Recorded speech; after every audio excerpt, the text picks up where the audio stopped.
it is for exactly a day like today. All these naysayers steeped in politics continue to be negative. That's okay, because 50K says you've all been wrong. You keep from going in the water even though it's very hot outside. I say all the investment gurus out there, jump in the markets in the U.S. because global GDP is going to take a big ramp up, and the U.S. is leading. Morning. Kitty, you want a hat? I love that hat. And non-farm payrolls for January coming in twice expectations at 130,000. You're going to hear that said a few times in these cuts. 130,000 new jobs, twice what was forecast. They doubled the estimate. They doubled the projection. The economy is officially on fire. And nobody wanted to talk about it. Unless you saw CNBC or Fox Business, none of the other stations really spent much time talking about it. It was a blip before they started talking about, that island guy and everything that Pam Bondi was saying. They immediately stopped it. Why? Because they don't want you to know that things are great. Not good, great. And this is a part of the messaging I think President Trump has to get out there because he's fighting so much. People don't know about this. I mean, early this morning, he knew, and he posted this and said, the golden age. Morning. That was at 9:45. Trump doing this thing, y'all. The numbers came out. He pretty ain't quickly reporting it. acknowledged it. And then he came back with this one at 9:46. Boom, back to back. Just in, great job numbers, far greater than anyone expected. The United States of America should be paying much less on its borrowing bonds interest rate.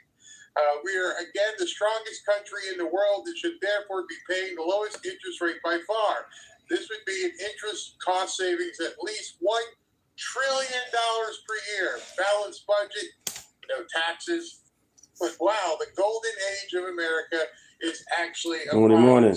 And the thing with this, I bet you many people didn't even hear this, or if they did hear it, they didn't understand it. Looking at this car accident, bet you many people didn't even hear this, or if they did hear it, they didn't understand it. Sometimes when we talk about numbers came out, It's very hot outside. I say all the investment gurus out there, jump in the market. Coming in twice expected. talking about it. It was a blip before they started talking about, that Morning. Check this out. And everything that Pam Bondi was saying. They immediately stopped it. Why? Because they don't want you to know that things are great. Not good, great. And this is a part of the messaging I think President Trump has to get out there because he's fighting so much. People don't know about this. I mean, earlier this morning... Happy Thursday. Good morning. And he posted this and said, the golden age is here. That was at 9:45 this morning, right after the numbers came out. He pretty quickly acknowledged it. And then he came back with this one at 9:46. Boom, back to back. Just in, great job numbers, far greater than anyone expected. The United States of America should be paying much less on its borrowing bonds interest rate. We are, again, the strongest country in the world and should therefore be paying the lowest interest rate by far. This would be an interest cost savings at least $1 trillion per year. Balanced budget, no taxes. Wow, the golden age of America is actually upon us. And the thing with this, I bet you many people didn't even hear this, or if they did, Good morning, everybody. Understand it. Sometimes when we talk financial numbers and prosperity, people kind of tune out. But you have to understand this is something that actually affects your life directly. Not Pam Bondi, not the dude who did stuff to the chicks. This What up, Matt? affects your life directly.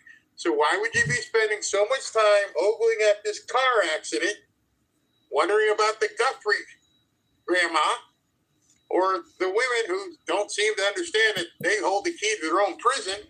But this makes me smile. 130K, that would be the juiciest going back to April of last last year when it was 158. Now, if we look at a couple of months worth of revision, they came in at minus 17,000. Now, let's look for average hourly earnings month over month up 0.4. That's 1/10 higher than both looking back and looking forward. 0.4 would equal October last year. You are all the way back to the summer of 24 to find a higher month over month earnings number. Let's go year over year. 3.7 exactly as expected. Morning, granted. Thank you, Matt. Yep. 3.8 in the rear view mirror. So how does that stack up? 3.7 would be the lightest since it was actually 3.6 Thanksgiving of last year. Now let's look at hours worked, shall we? 34.3. That increase, that's a good thing. All right, so that's a big stat. The average hours worked per person in the job market is 34.3. It rose. Some of you guys, well, I don't want to work that much. How come it's not coming the other way? Because more people are working, and they're working longer hours, which means it's not just part-time, it's actually more full-time. Some people got overtime, some people didn't get full-time, but it's averaging out where the number is beginning to tilt where there's almost full employment and people are all working full-time jobs, and how it averages out. Up a tenth from both what we were expecting and our last look. 34.3 would equal November. To find a higher one, you're all the way back to March of 24. Now the unemployment rate, maybe the most important number of all. Right. It moves down. Here's the numbers about the economy. Look at this. 4.3%. All the naysayers out there, they're going to like this set of data points. I love it. Doing his thing. He's doing his thing, y'all. He's doing his thing. Like and subscribe. Trump doing his thing. That's what I voted for. But I love how he talks. The naysayers, the panicans, the black pillars. Oh, the world's going to end. Well, I got to pass the Senate. Right. Yep. Save the America, save that. Right. Man. So glad we did it. We've lost the midterms. Oh, just forget about it, because all anybody cares about is that guy. Well, the only reason people care about that guy is because that's all you freaking talk about. There's a poster to not be named here anymore who will post 100 times a day as much negative crap as he possibly can compile. To the point where 80% of you are like, I didn't see any of the good stuff. And here it is, as President Trump is saying, the golden era is here. And most of the problem with people right now who say their optimism is bad is because they don't even see it. That and the fact that they're Democrats and they're takers. Anybody who wants to do something, everybody who wants to seize opportunity is finding a way to do so. It's amazing. I get excited about this. I get excited when I see numbers like this. And I'm trying to get you guys acclimated to it because it's a different kind of news. It's the kind of news that actually affects you personally. And once people start training their brain, or if we can help them train their brain, they will begin to see the golden era is exactly that. 4.3 would be equal to where we were in August of last year. To find a lower number, you're looking at June of last year. Labor force participation moved up as well. More good news, 62.5. That would be the best since it was 62.6 in April of last year. And drumroll please, the final number I'm going to give you is U6, the underemployment rate, and it comes in at 8%. 8%. Last look was 8.4. 8% would be the best going all the way back to July when it was 7.9. You see, part of the problem here is our school system, high school and college, doesn't teach kids this.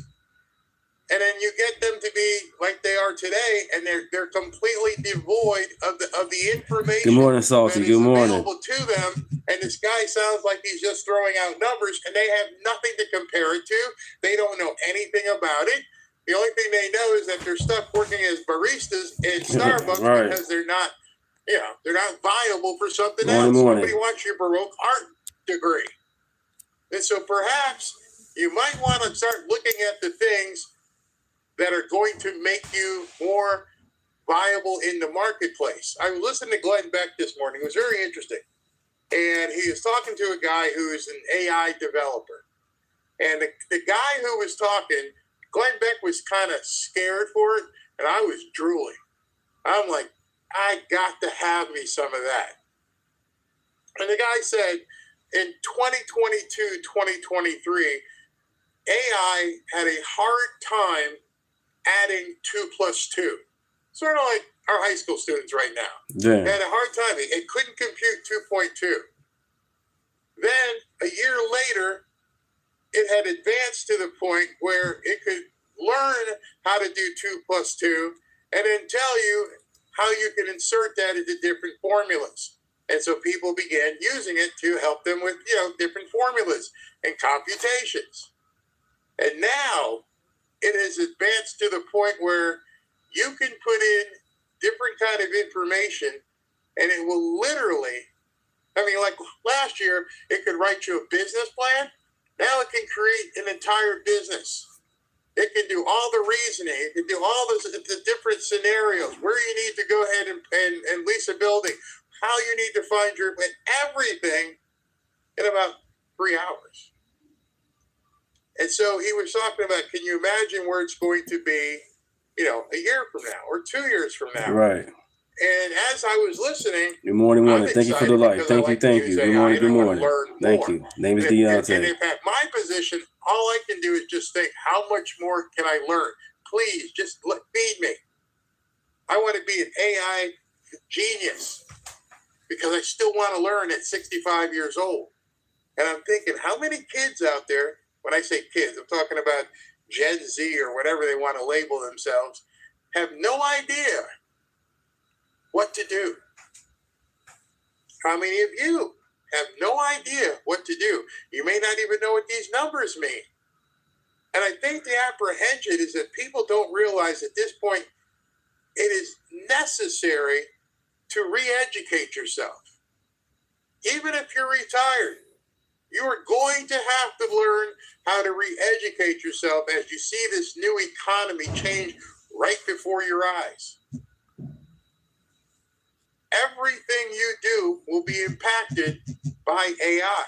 There's no stopping it. You're not putting that genie back in the bottle. I know there's people who have a fear of it, but people used to have a fear of a car that used to drive down a road, because I got a horse here. I don't need this car. And then all of a sudden, you know what happened with fax machines and the phones, and it just kept going. MTV, what's MTV? Good morning. Played, actual music. Things evolve, and they often evolve for the better once you learn how to use it. But the most important part about it, as the guy was talking this morning, I'm thinking everything he's saying is about certain people starting new businesses to do this. Good morning. But at the same time, there's going to be people who need to turn the screw. There's going to need to be people to put up the lights and run the baseboard and do all the things to create for the business to run the HVAC. All of this is going to require people who can do it. And I think to, Robin's nephews. And they're both working in Las Vegas as HVAC mechanics. They're both making 6 figures a year fixing AC because you don't want to be without AC in Las Vegas in the summer, just like down here.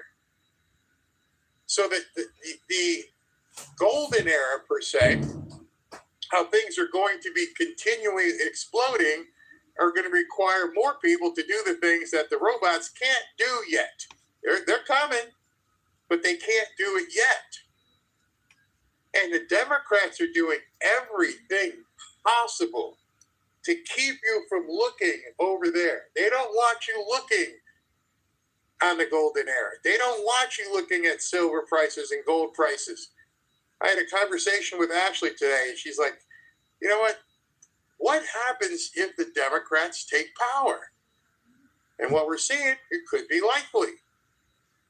And I said, everything you've seen over the last year with Ilhan Omar and Rashida Tlaib and what's the other one? Baldhead, Ayanna Presley, should tell you one thing. And that one thing is the Democrats behind the scenes use fiscal conservative practices and strategies. And they are never going to do away with those because they need them. How many of you know that Liz Warren buys and sells houses? They're never going to do anything to take away from their ability to prosper. And so, you know, in a conversation I had with Ashley, it's like, well, do what they're doing. I don't mean go stealing. Don't open up an autistic center and steal. That's not what I'm talking about. I'm talking about the strategies, which are the same strategies they talk about on CNBC and Fox Business. You just have to educate yourself how to use this stuff. If you don't know, well, we'll just continue and let you hear what's going on. 130,000 jobs created for the month of January. Wow. The estimate was 70,000. Wow, I was right, Maria. 4.3% is the unemployment rate. The street was looking for 4.4. So if you're hearing people on set who talk about numbers all day long, and they're sitting there going, wow. If it's wowing these people who have been talking about numbers and business and finance their entire careers, like Maria Bronteromo, how come you're not going, wow? Right. Wow. See, because every single of those people you heard in the background going, whoa, wow, right, is because they know what it means to them. See, that's the problem. We watch the Guthrie thing, and we watch the hearings, and we watch these different things, and none of what you hear matters to you whatsoever. There's nothing that makes you go, wow.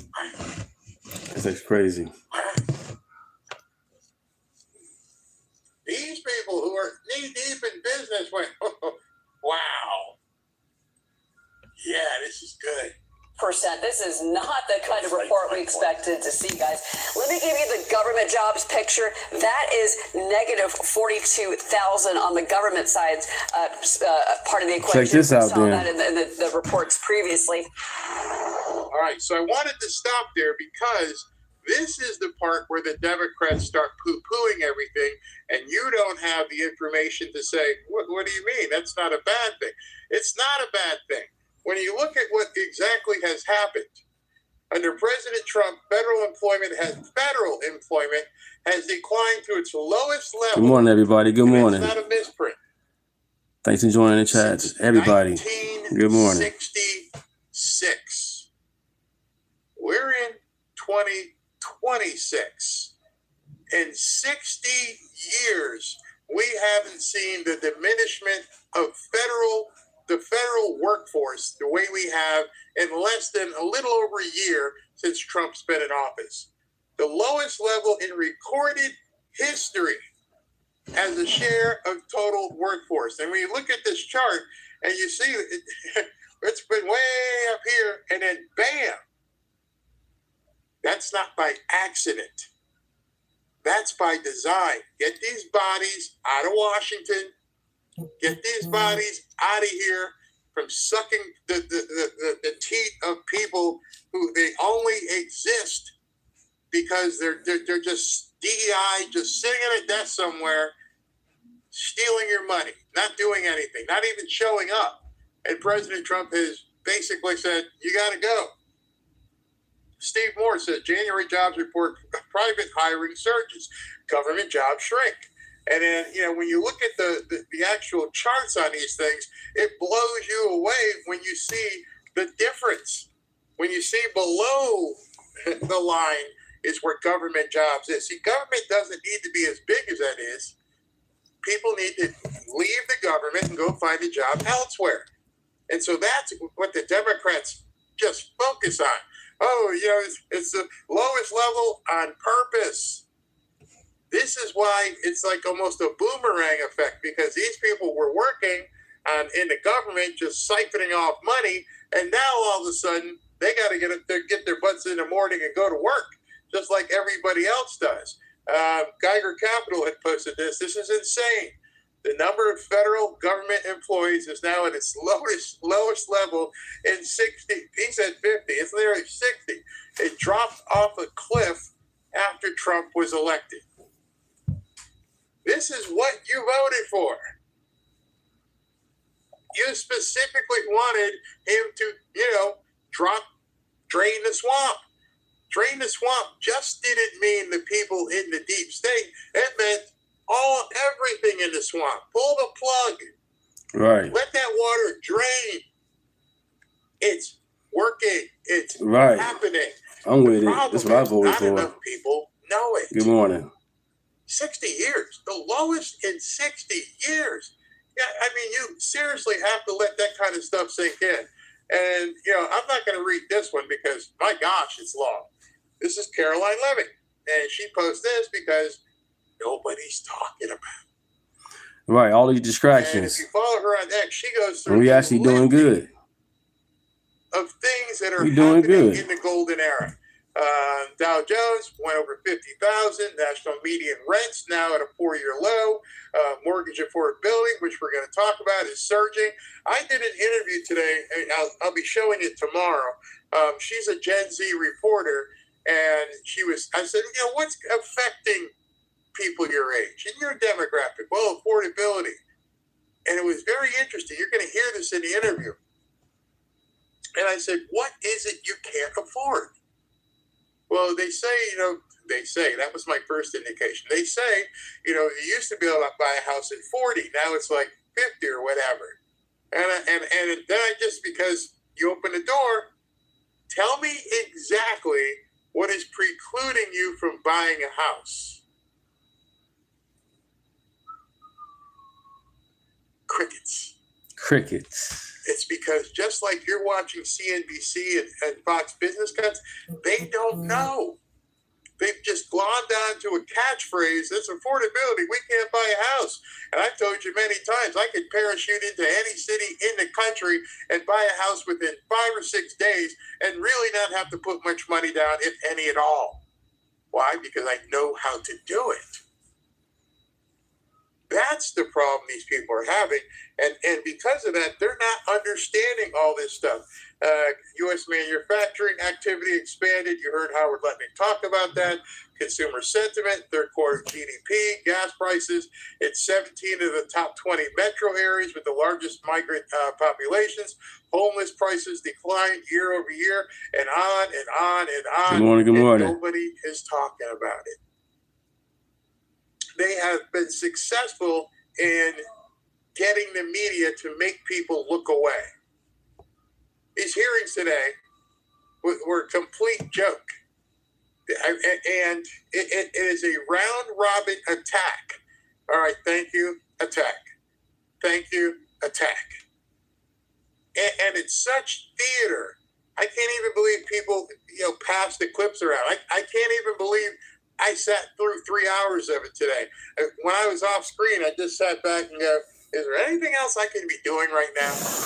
And I gotta believe many of you feel the same way. What are we watching here? What is this?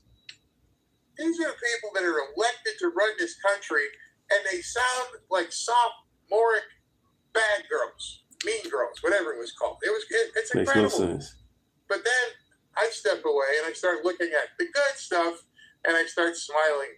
I start getting happy again because I know what this means. And too many of you, how do I say this? Too many of you think it's a bad thing.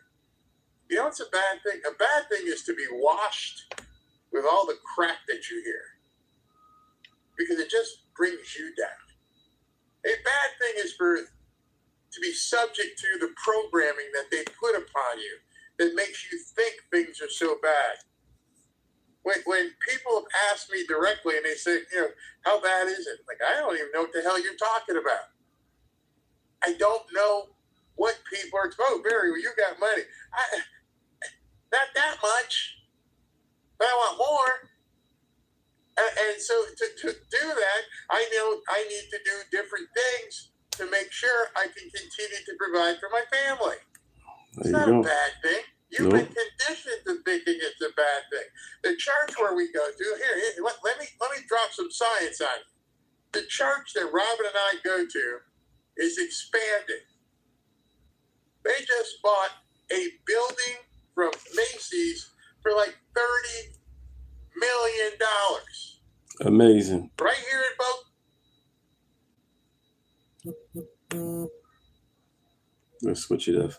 Let's switch it up for you guys.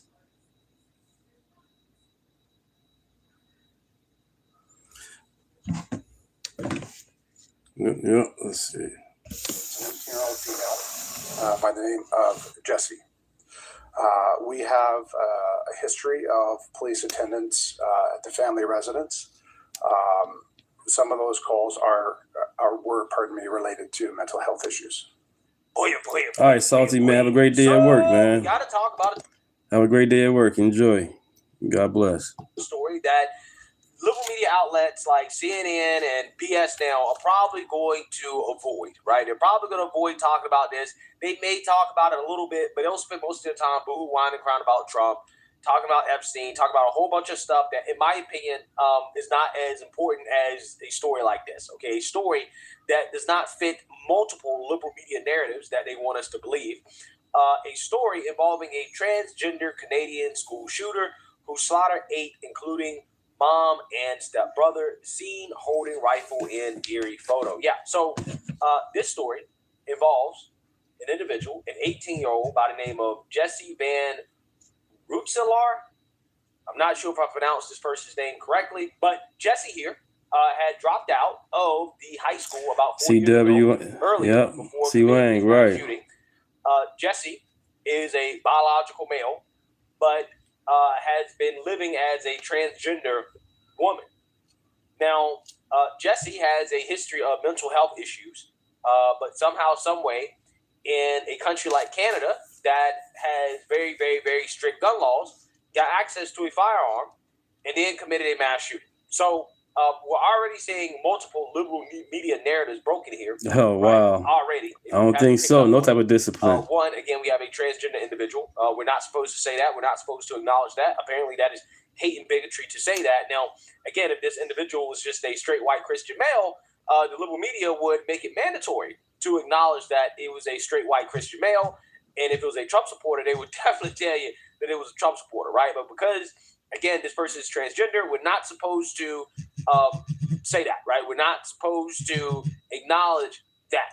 But what you have here, again, is a mass shooting happening in Canada by a transgender individual, a narrative breaker, right? So without further ado, let's learn a little bit more about what happened here from the mainstream liberal media.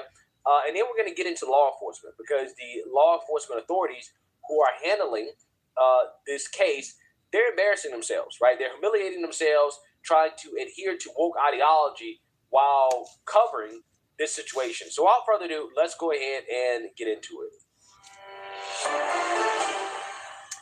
A mass shooting in British Columbia, Canada, has left a small town in complete shock.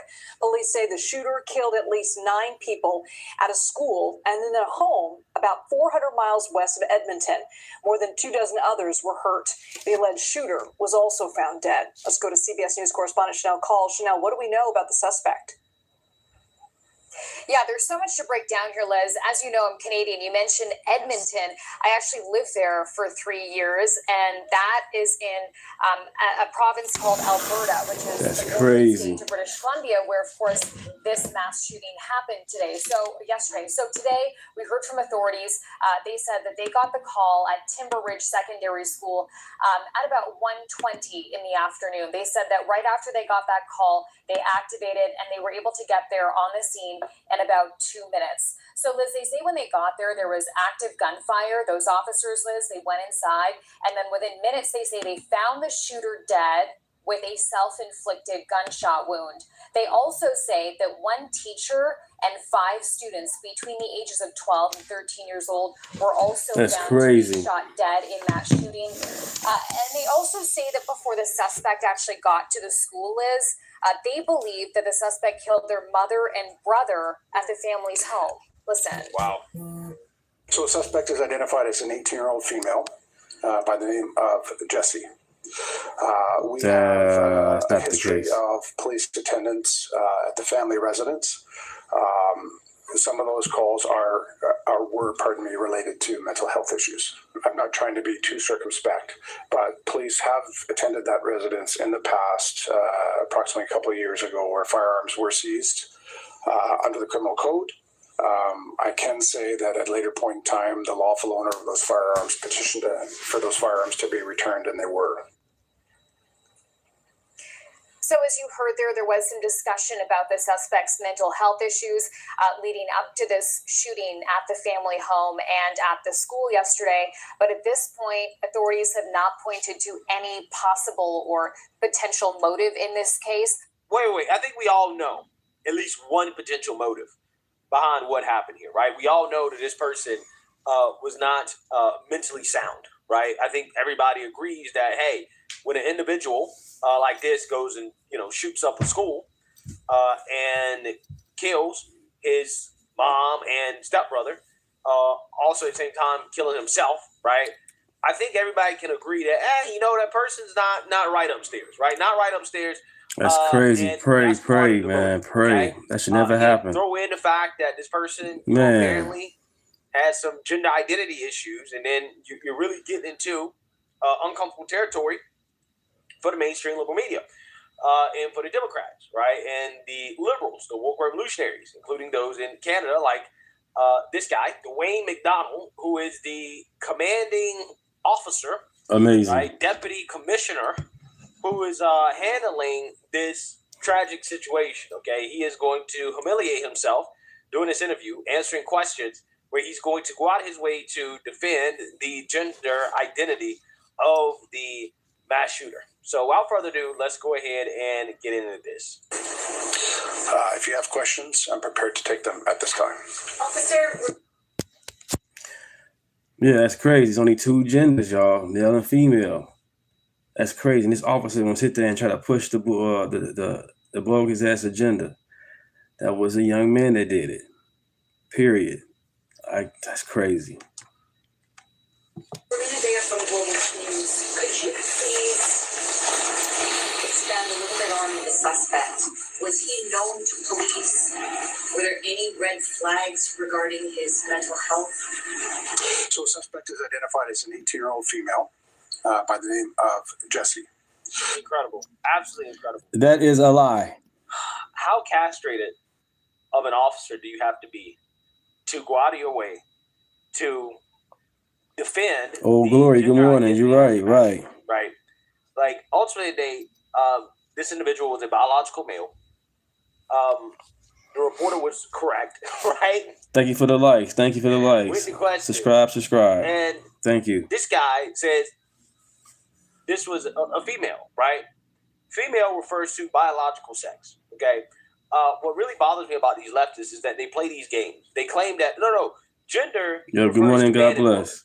Sex refers to male and female. But yet, when it comes time for them to actually, live up to that, right? And we say, hey, we're identifying people by their sex, right? Which in this case, sex would be male. This guy claims that the individual was a female. The individual was not a female, regardless of your woke ideology. The individual was a biological male, right? To say that the shooter was female is just factually incorrect, right? That's just not a correct statement. But the fact that he went out his way to correct that, right, to make that known, to make that clear, it really shows you how much of an issue this actually is, how ridiculous some aspects of our society, the West, have become at this point. We have a history of police attendance. God bless the world, man. God bless Africa, holy shit, and India. God bless the world, man. God bless the world. Everybody talking about all these religion, Christian, Buddha, and all that. God is God. God is not Buddha. It's not Christianity. God is God, y'all. Man, God bless everybody. Let's continue. Some of those calls were related to mental health issues. Could you spell the suspect's name? Yes. The first name is spelled Jesse. The surname is spelled capital VAN, then space, capital ROOTSELAAR. Were the two victims found at the residence where the suspect lived? Yes. And why can't you elaborate on the relationship between the victims and in that residence and I can't elaborate on that. So it is believed the victims of that residence and the suspect. Comedian villain, no, you the one that hate me. They don't hate me. We don't hate each other. It's about America first anyway. They don't hate me. So you got on here, you start hating on me. It goes to show that you're a leftist and a Democrat. And I'm glad you're in a chat with me. I appreciate it. Glad you're in the chat, bro. Appreciate it. I don't know if you're male or female, but I'm glad you're in the chat. Thank you. Respect our family members. can you say what parent sibling, what relationship that is? Yes, the female adult victim is the mother of the suspect, and the youth male is the brother of the suspect, or stepbrother. Can you explain? Travis, good morning. Talk about the history of mental health with this female suspect. Could you expand on that? I'll give you perhaps remaining some general comments on that. Police had attended that residence on multiple occasions over the past several years, dealing with concerns of mental health with respect to our suspect. I can say that on different occasions, the suspect was apprehended for assessment Morning. and follow-up. Glad you guys in the chat. Good morning, good morning. Yes. In some circumstances, yes. Any indication whether or not the suspect was receiving any help for their mental health situation regarding All these killings with these trans gotta stop, man. legal services that are involved? I don't have that information. Killing, at this period. time, if the suspect was currently. He killed all those people, his relatives, end up killing himself. That's crazy. Oh, you like my hat? So I look goofy with the hat? Well, appreciate it. I'm gonna keep it on. Thank you. I'm glad you guys in the chat. Thanks for being in the chat. Receiving care. I don't have that information at this time. Any of the interactions with police, did any of them have to do with weapons? Yes. Particular? Yes. Could you expand on that? Dumbass Democrat syndrome. Yep. I will say that. Oh yeah, thank you. Again, I'm not trying to be too circumspect, but Name is Deunta. Glad you guys in the chat. Thank you for being in the chat, you guys.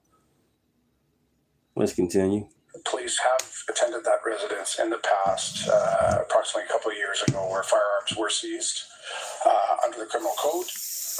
I can say that at a later point in time, the lawful owner of those firearms petitioned for those firearms to be returned, and they were. Were criminal charges laid in relation to those firearms? No. Yeah. So I think we can all agree that this individual should have been institutionalized, right? At the very least, right? I mean, let's keep it 100. All the signs were there, right? All the signs were there, but the unfortunate reality is that as a society, because we don't want to hurt feelings, we refuse to recognize these signs. And then when stuff like this happens, people want to act shocked. Pikachu face, oh, how did this happen? Right? And then they don't want to acknowledge Jimmy, you know what I'm saying? Shit crazy as hell. Behind why this happened. And that's why we're seeing a lot more of this, right? We're starting. Right, I'm a Trump supporter. My channel is not about forcing anybody liking Trump or disliking Trump. This is what I like. I'm just sharing what I like to watch every now and then. And then that open up to you guys. Let's have some fun. All this disagreeing with each other, just come to a common ground on understand each other. Can we do that at least?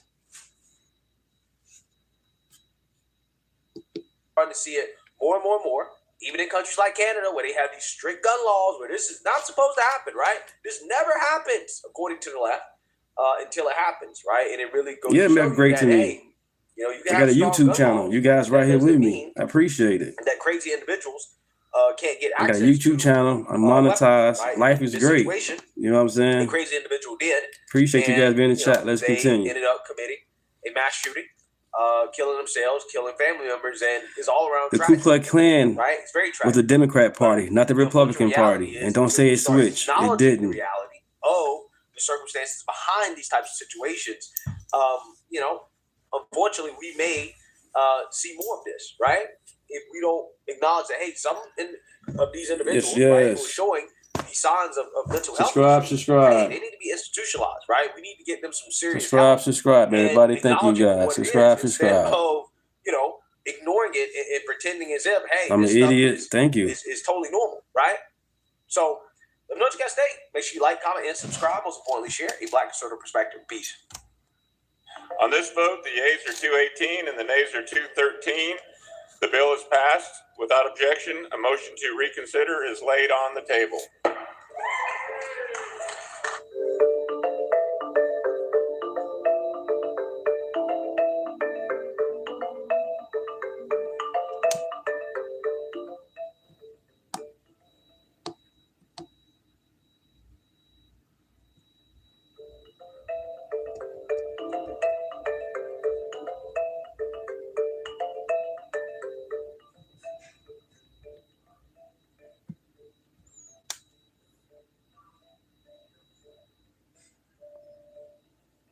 They take care of America. That's why.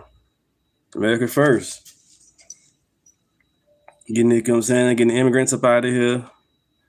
$500 million to HBCU. You know?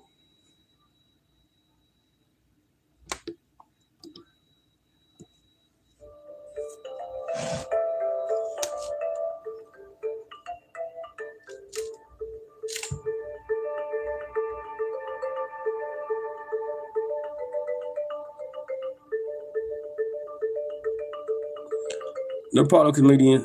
No problem, man. I'm glad you're in the chat. If you keep botting, if anybody keeps botting, then yeah, I'm gonna block you. If you just want to have a conversation, agree or disagree, let's do that. Ain't no problem. But if you're a bot, yeah, I'm gonna get rid of you.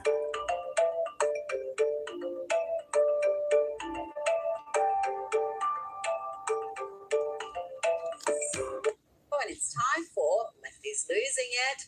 So much of what is wrong in the West can be traced back to the warped thinking, the suicidally stupid self-loathing of the awfuls. That's the affluent white female leftists, the Karens who not only vote left, but they're determined to make a nuisance of themselves, pushing their twisted ideology. Even a yoga studio is not safe from the madness. Watch these mad banshees attack some poor workers at a Minneapolis yoga studio because they want these workers to issue formal statements against ICE, US Immigration and Customs Enforcement. Go. Say them out loud for the camera for all my viewers. Let's hear it. Why are you being silent? Let's hear it, Delaney, loud and proud, baby. You want to say it? You can say it. Why? Okay, let's go. That's an almond, a well. You should have well-rehearsed corporate action and words ready to go. Yes, the poor workers at the yoga studio must issue statements against ICE. Now let's hear from the crazy Karen who led that protest. Because I know that the set people don't make a lot of money, and I always want to be able to support people who have to clean up. One of the people in the class said to me, you know what, we shouldn't put our weights away today. We should let corporate cleaning it up since they're here to see how everything is. And that's exactly what we did. So rather than putting all weights back and organizing like I normally would, we just left them on the floor. Yes, a brave and stunning stand by the yoga mums there. And instead of standing up for their workers, that studio has caved into the mob and is now putting I voted for Trump twice, so yeah, I'm a Trump supporter, bro. And after Trump, I'm gonna still vote Republican and not Democrat. So I know Trump only got 2 more years, maybe 3 more years to go. I'm gonna still vote Republican and not Democrat. I'm voting for common sense. And it's amazing how you guys get on this chat and you guys assume that you know who I am. That's insane. I'm Deontay. I live in Rockford now. I'm from Chicago. Other than that, let's continue. Let's have some fun. Absolutely pathetic. Let's check in now on an activist using the medium of dance and knitted Thank you, Mark. to protest against President Trump and ICE. Right, fuck Trump, ICE out. Look at all this shit. You got a nose ring. Wow, I can't see how President Trump can possibly recover from that. Let's hear now from Sunny Hostin, the co-host. Obama didn't do that. Obama. White supremacy on the internet, on social media, on X for quite some time. He sparked some controversy just on January 8th, calling for white solidarity and warning that white men would be slaughtered if they became a minority. He also posted in September that white people are a rapidly diminishing minority of the global population. Don't worry about how And in much I make on December, he said that YouTube. the South African government is super racist against anyone who isn't black. And he has also said that he is not African, that he is actually of British and English descent. And so we know what this is. He is a white supremacist. In my view, he is a racist. So Elon Musk is a racist and a white supremacist for simply noting facts that Sunny does not like. I want to say one thing to Sunny Hostin. It's not Elon Musk whose family has a history of being slave owners. Wow. I'm in a little bit in shock. I just always thought of myself as Puerto Rican, half Puerto Rican. I didn't think I was, my family was originally from Spain and slaveholders. Let's hear now from a trans activist who thinks the real victim, the first victim of a horrific mass shooting in Canada is the killer himself, because the killer was trans. The first victim of this tragedy was the shooter. And you can disagree all you want. But that person did not just decide one day that it was the day. It was the day that they could not take it any longer. Let's bring in filmmaker and commentator Ami Horowitz. Ami, this is the latest mass shooting attributed to a trans or non-binary killer, or as the Canadian authorities call him, the gun person. God forbid they should misgender a mass killer. That includes the deceased gun person. Okay. And then separately, do you know the gun person's relationship to... Ami, what more do we know about this gunman, Jesse Van Rutselaar, and this horrific crime? Yeah, you stole one of my notes. I mean, how Orwellian, gun person. That is chilling and crazy. Yes, we know this is a trans person. First of all, look, as we now have to say, we talk about gun laws and what their effects are. I live in Illinois. I don't have no Southern flag on my wall. You funny. Canada has one of the strictest gun laws, certainly in the world, and yet this is From Chicago, so I'm on a Southern flag. Once again, you guys jump on these chats and be saying the most wildest shit. I'm from Chicago. How about a Southern flag on my wall? Amazing. Hide their identity. That's the way it works, right? It's a straight white male. We'll identify him all the live long day. But if it's not, so it's a trans person, we're going to do whatever we can to obscure what the identity is, right?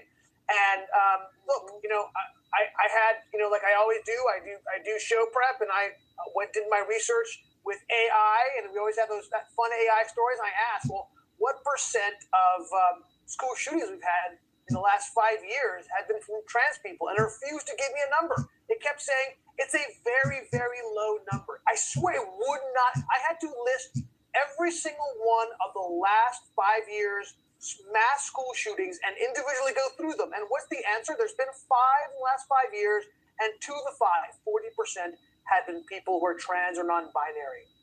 Yet since we last talked about this, I went and checked that out for myself. I asked the not just ChatGPT but Grok, and asked precisely what you were talking about, to list the number of mass shootings in the recent years that have involved a trans shooter or a non-binary shooter, and it just refuses to do it. When you then give it a number of events, it will acknowledge it and repeat those to you, but it will not compile a list, which is extraordinary, because I could ask it to compile any other sort of list and it will normally do it. But there is just this determination not to acknowledge that perhaps there is a problem here. Now let's move along to the House of Representatives today, passing a massive election integrity bill, 218 to 213 votes. We've talked about this before, Ami, about how popular this policy is. Around 85% of Americans back voter ID, but The Democrats continue to oppose it. They voted against the Save America Act Army. Yeah, and this happens over and over and over again. All the Democrats voted against it in the House, save one. Look, there's a reason why they continue to push universal mail-in balloting. And All right, this is the big difference between Trump and Obama when it comes to HBCU funding. Big difference. and ballot harvesting and voting all year long and against voter ID. And by the way, also voting for non-citizens to vote. I know. They all say that's not true. That's a scurrilous lie. It absolutely 100% is true. In New York, in Chicago, in San Francisco, in DC, and other cities, they have voted to have non-citizens vote, okay? I'm sorry, that's the reality. They want to try to get away from it all they want, but it's just not possible. Look, last week we talked about the reason why I made that voter ID video, because somebody voted for my dad. What I didn't tell you, the second part of that story, which ties into this, is that I took a photo of that and I sent that to the California Board of Elections. I go, look, you claim there's no voter fraud. Here is an absolute clear indication of voter fraud. Amazing. You know how quickly they got back to me? They never got back to me. They don't care. They don't want to know. That's the reality. Look, Rita, in virtually every Western European country, you have to show ID to vote. That's just part of what it is. They don't want to safeguard elections because they call safeguarding elections voter suppression. That's the Democratic Party. Okay, the reality is they want this problematic issue to be in our voting because they feel whatever. You know, we can go into, that's a whole different discussion of why they don't want voter integrity. I think that they think it's going to help elect Democrats. Okay, and this, Rita, is the party. It's the only answer, Ami. That's the only answer. Why else would you campaign against, vote against a policy that poll after poll shows around 85% of Americans back? And we brought you the CNN coverage of that issue last week.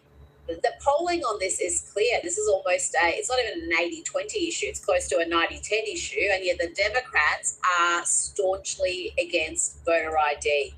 Now, talking about Democrats, Democrat heartland of California has lost another billionaire. Meta CEO Mark Zuckerberg is fleeing Gavin Newsom's California and heading to Florida. Army. He has purchased a massive waterfront mansion in Miami, and he's expected to live in it. It's not supposed to be a holiday home. They're expecting him to move to the red state in Good morning, April. everybody. Good morning. Why are so many people leaving? Good morning. Good morning. Thanks for being in the chat, you guys. Good morning. For places like Florida and Texas and Tennessee. It's a bit of a theme there. Yeah, I can't tell if that's a rhetorical question or a real question, Rita. I mean, California is they're it's unbelievable. Here's the data, okay?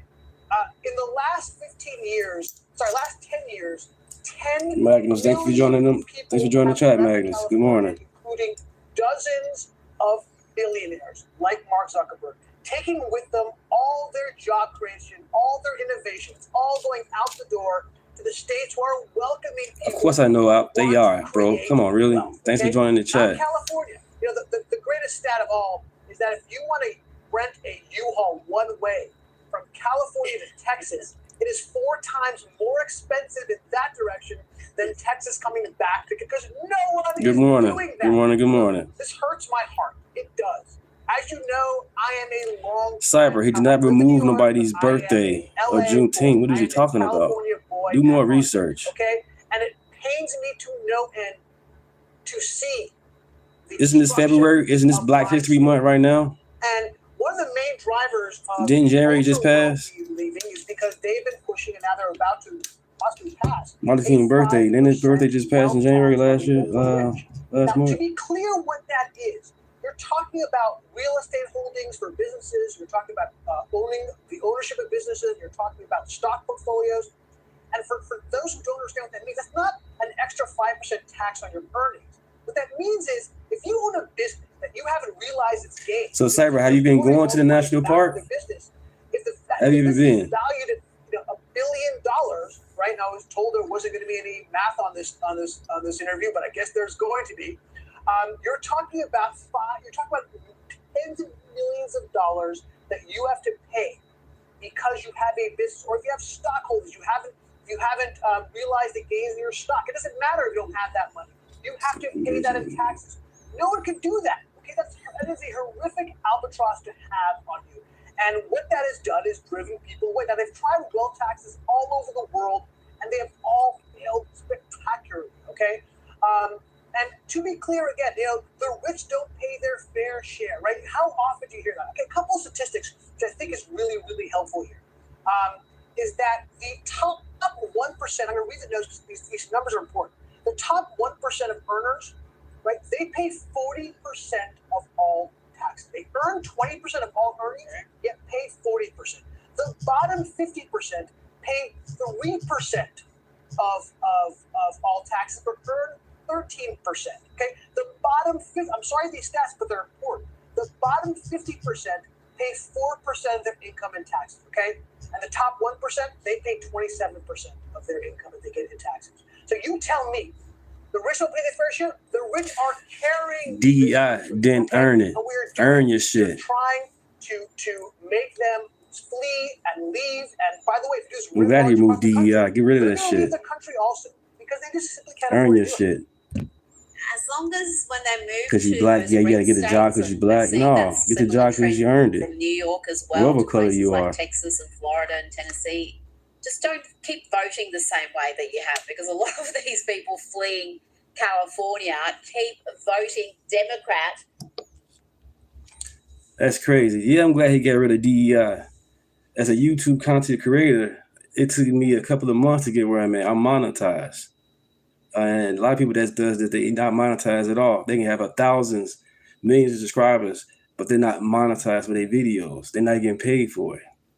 It took me months to get to this shit. I watch YouTube videos here and there how to get where I'm at. So other than that, I earned mine. I earned my spot to be a YouTube partner because I put my time in to get this. I didn't just pop a video on all of a sudden now I'm monetized. It took time to get to this. You know? Nobody held me back. People, oh, you got a YouTube channel. Okay, whatever.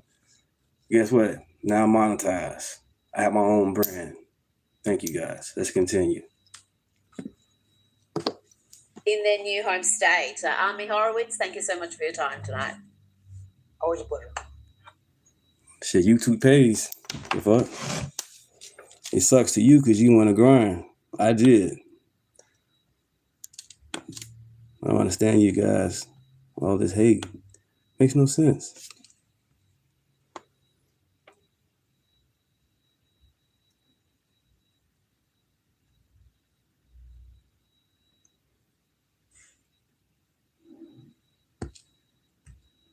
Going to run, I mean, a long time ago.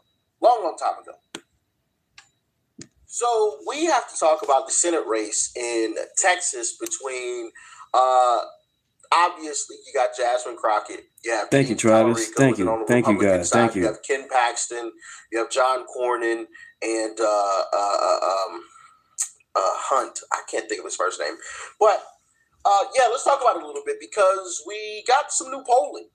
That's, honestly, you got a master's degree. Congratulations. That's a blessing, bro. That's what's up. You put your time to get it. We are a little more than 1 week away from the start of early voting in the March primary elections. Yeah, I know they take it. I have a main job besides YouTube. Competitive U.S. Senate race. It shows Republican I Texas sold my Attorney soul just General to Ken fit in. Paxton Wow. and Democratic U.S. Representative Before I had this YouTube channel, I've been a Trump their supporter. respective So, primary races. yeah. News Daniel Perot is here with a closer look at the poll and the state of the race as Texans get ready to start voting. Daniel?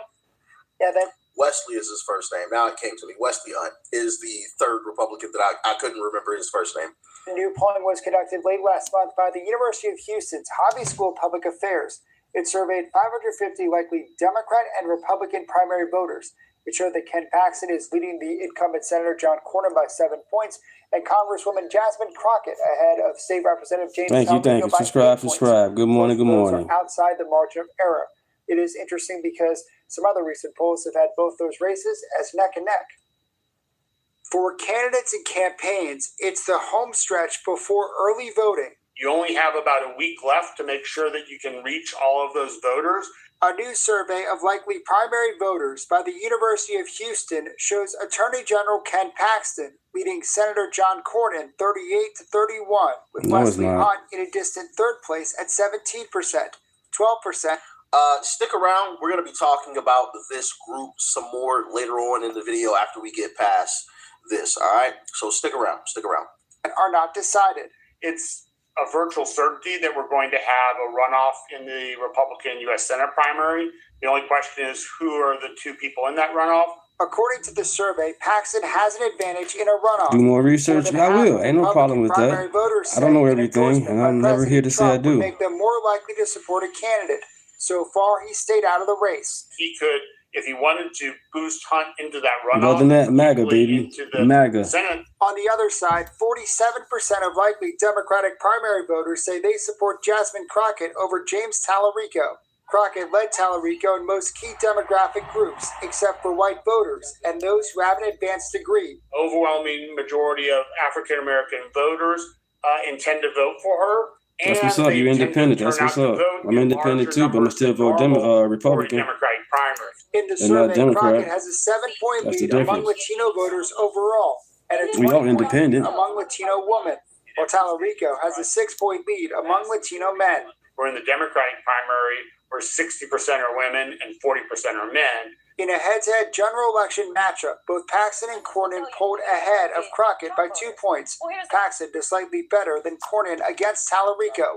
Hunt has the largest margin, leading Tallarico by 4 points. Right now, at least in the U.S. Senate race, it's a coin flip. For Republicans, the gloves are off with attack ads. Experts say that has given voters overall more negative opinions on the three candidates. And while Wesley Hunt is significantly behind Cornyn, the Paxton campaign wants to make sure that he doesn't somehow catch up. In the survey, 50% of Texans said they do not approve of the job that President Trump is doing. 49% said they approve of it. While they were evenly divided on if the state of Texas is headed in the right direction, a majority, more than 50%, said they believe the country is on the wrong track. What up, user? Good morning. Yet Republicans still win. So let's dive into some of these numbers a little bit more, right? I want to throw this up on your screen. So here you have Ken Paxton, John Cornyn, and Wesley Hunt head to head. The latest poll. Jason, good morning. Good morning. All have Ken Paxton. Yeah, I be playing it on. You know what I'm saying? Ken Paxton in the lead. Okay, very clearly in the lead. And over here, I'm keep playing some good videos for you guys. He isn't in the lead in any of them.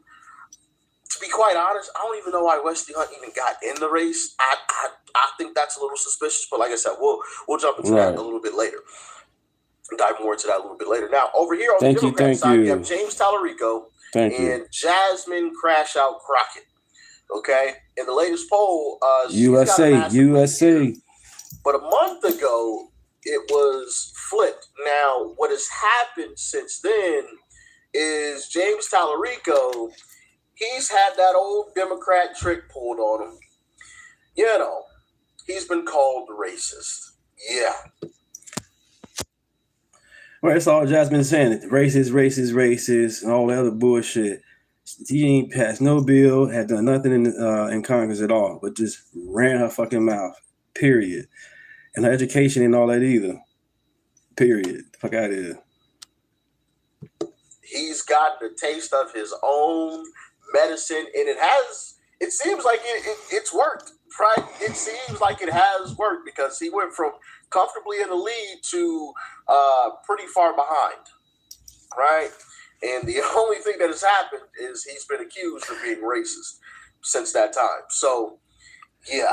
Right, Kay. That's all I'm saying. We just want to buy a house and have some land and pass it down to the kids, right? Made, now you must lie in it. Why not? In a head-to-head. That's the whole point. All right. James Tallarico versus Ken Paxton.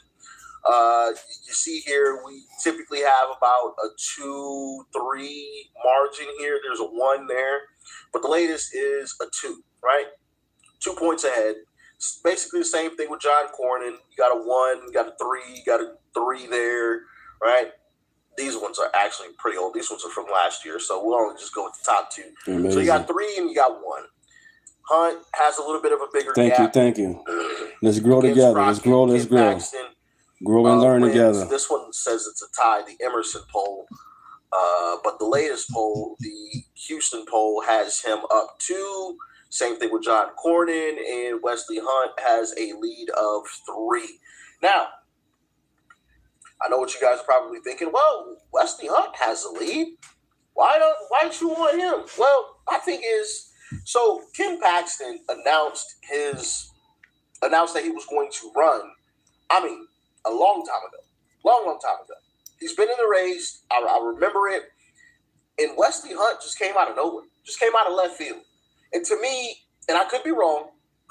I could be completely wrong. To me, it almost feels like somebody wanted Wesley Hunt to be there because they didn't want Ken Paxton to win.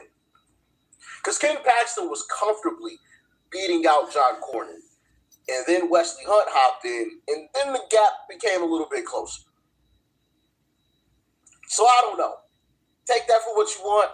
I'm not saying that it's absolutely true. I'm just saying I got a raised eyebrow at it. You know, like Wesley. Yeah, but coming to the situation, yeah, both parties are bogus. Yeah, Democrat and Republicans are bogus. It's the people. That's what it is. It's like the same thing with being a police officer. The law was set. It's up to that person to follow the law, but the officer can do some dumbass shit and shoot you. You know what I'm saying? And you unarmed. It's the officer's fault. The law was set. Just follow it. What are you doing? What are you doing? You're not going to win this. Ken Paxton has been in the race against John Cornyn. Hope I'm making some sense. If, everybody felt like Ken Paxton was a rhino, but I genuinely don't feel that way. But before we get into that, I do want to put this up on the screen for everyone because I will be going down the list of primary races, and we're going to be talking about them. All right? So you can pause this and screenshot it if you need to, if you want to. Here are the primary races. The start of the primary. I can't even talk. Goodness gracious. Jeez Louise. I sound like Joe Biden right now. Damn. Sleepy Joe. Here's the dates for the primaries. Okay. So you got Arkansas, North Carolina, and Texas. They're up first. Mississippi, March 10th. Illinois, March 17th. Indiana, Ohio, May 5th. Nebraska, West Virginia, May 12th. Louisiana, May 16th. Right? So pause it if you need to. Write down the date so you guys have all of these dates set so you know what's going on and when it's going on. All right? Rewind it if you if I have to skip ahead, rewind it. You can rewind it back and pause it if you need to and take the screenshot. But there's all the dates for everybody. And like I said, I will be talking about these primary races in all of these states. And I'll be talking about them in order, okay? So, obviously you got Arkansas, North Carolina, Texas first, then Mississippi, then Illinois, and so forth, because these obviously aren't all on the same days, okay? So there you have it. Just wanted to put that up on the screen so you guys had that information. Now, on to who I think we should be supporting, which is this guy here, Ken Paxton, the guy who was in the lead. Comfortably, I mean, he's still in the lead, but comfortably in the lead until Wesley Hunt randomly decided to jump in, which once again, the jury's out. I mean, I've liked Wesley Hunt thus far, but this move is kind of making me scratch my head a little bit. Like, what are you doing, son? What are you doing? Anyway, let's talk about John Cornyn now. The guy who I like to believe and know is a rhino. I'm going to play a video for you guys and let me know what you think about John Cornyn. Okay, I understand what you're saying. I get it. Fully expect, unless there's some surprise that none of us know anything about right now, that Joe Biden will be the next president. Strong words from U.S. Senator John Cornyn out of Texas. The Republican says former President Donald Trump can't win the 2024 general election for president. He also says the GOP needs to find a candidate who actually can. Amazing. This is all in a call with Texas reporters. Black card revolt. Okay, that's cool. I think President Trump's time is At the end of the day, I'm still black regardless of the fucking card. Y'all amazing with that bullshit. Fuck that card. Mr. President, I rise today to mark an You can have important it. milestone for our friend. I'm a child of God anyway. Senator McConnell's done it the old-fashioned way. He earned it. He earned this role as our leader and the respect certainly that goes along with it.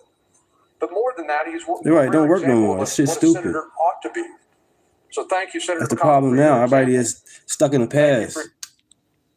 It's 2026. Y'all talking about the race. What it is called hate. Stop hating. Congratulate each other. Let's build each other up. Yeah, I like Trump. So what? You ain't gonna call me no names. You know what? Bring them on. I can handle it. Can you? Can you handle that? I can handle it. Let's continue. For your mentorship and for your friendship. Just a few weeks into our partnership as leader and whip, John presented me with a birthday. Yeah, but you got God in your life. People can hate on you all day. Let them hate. That means you're doing something right. Just an ordinary, not particularly glamorous shot of the two of us. Okay, so you get the message. Right, Beard. Right. Who is speaking like that? Fuck color. Forget that color trash. I'm not saying you got. It's about your character. Character. I'm not saying that you got to wish death on him or nothing like that. I'm not advocating for that. Okay. But anytime that you say that's what senators should be, like Mitch McConnell, yeah, you've automatically lost me. Mitch McConnell is absolutely garbage. I mean, he is dog water, straight trash, garbage. Mitch McConnell shouldn't have even been a senator in the first place. I don't even know how the hell he became a senator, but we ain't gonna go down that whole path, right? So you got it there. And now I want to Thank you. the Liberty score, and this is all you need to see. Thank you, Pat. Life is great. He's Oh got yeah. F. Straight up F. Fail. Damn, the way fail. that I see these Liberty scores, right? Any Republican with less than a B, anybody with a C and under, you gotta go. You gotta be voted out. You must be voted out. You guys want to see where Mitch McConnell is on this? I believe Mitch McConnell's in the 50s too. So he was at 54. Oh, Mitch McConnell was at 44 with an F. Yeah, so right in Mitch McConnell's ballpark. John Cornyn was at 54. Mitch McConnell was at 44. So there you go. There you go. That's that right there on your screen. That's all you need to see right there. F. Straight up F. I mean, he's amazing. Literally, Mitch McConnell is literally, what's her name? Goodness gracious. Now Omar. Ilhan Omar. Let's see here. Let me pull up Ilhan Omar. Ilhan Omar has a Liberty score of 22. Obviously, she has an F, but she's a Democrat. So you expect her to have a low score. 22. Mitch McConnell is amazing. 20 points above her. 20. I do reaction videos too as well. This is my channel. 30 above Ilhan Omar. Far left. I do long string video as well besides 30 just points above. going live. Is that who you really want representing you still? You know, I'm just saying. 22. I do YouTube shorts as well. Lisa Murkowski real quick because I want to see something. Let's go to Lisa Murkowski or Susan Collins. Excuse me, Lisa Murkowski is from Alaska. Susan Collins. Yeah, Susan Collins has a worse score than Ilhan Omar. Incredible. Thank you, Joe. Appreciate We'll be talking about that later because actually Susan Collins announced that she is officially running for re-election in the Senate. Thank you. And she has a worse Liberty score than Ilhan Omar, than a Democrat. Yeah, crazy. Anyway, y'all get in the comments. Let me know your thoughts and your opinions about all of this. I think this is quite interesting. Obviously, with the whole Jasmine Crockett situation, her being in the lead helps us out because on the grand scale, she is unelectable, right? James Tallarico would, I think, have the better appeal to the middling kind of folks, or even Republicans who are like teetering on the edge, right? That are like barely Republican. He would be the more, he would be the easier pick for those types of folks. Jasmine Crockett, I don't see her as being very electable for most people. No, she's right? not. She has the nickname Crash Out for a reason. You know what I mean? Now check this out. All right, so this girl has a twin brother. She's black, so that makes her twin brother black too. But anyway, she's claiming that ICE tried to. Yeah, a lot of YouTube shorts. That's what he does. I don't think that was ICE. I think that was somebody else. Yeah, but check out what she has to say. An unmarked vehicle tried to kidnap my twin brother yesterday in the Hainesport, Mount Laurel, New Jersey area.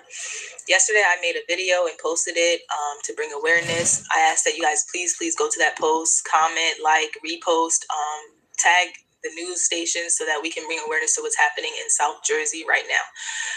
Just a little synopsis. So my brother was at a light, a random Jeep, tinted windows, no tags, hits the side of his car. He tries to pull off to the side and notices that they're trying to hit him again. So he's like, okay, I don't know what's going on, and pulls off. As he pulls off, they begin to pursue him. They're running red lights. They're going like 90 miles per hour trying to catch up with him and get him. So does that sound like ICE? ICE is hitting people's cars? Yeah. That doesn't sound like ICE. It doesn't sound like ICE to me. Yeah. It doesn't sound like an ICE tactic. All right. So he eventually ends up at my older brother's apartment where he parks his car thinking everything is fine, like he lost them. And then he looks behind him and they're getting out of his car and they proceed to chase my twin brother. Now, at this point, my older brother comes out and I want you guys to hear his side of the story. Hi, I am here to give my eyewitness account of what happened yesterday. Wait a minute, is he reading this? Like you reading a teleprompter? Amazing. Well, look at him. Let's listen to what he got to say. This account of what happened yesterday on January 31st, 2026. So my brother gets to my apartment complex and he calls me to come outside because he is picking me up from work. I put my jacket on. I go outside. As I'm going outside, I walk to the car and see that my brother is not in the car. That raises a red flag. So I look down the street and I see my brother getting chased by two Caucasian males. As he's getting chased by these two Caucasian males, he slips on the ice and one of the Caucasian males falls on top of him as if he's trying to apprehend him.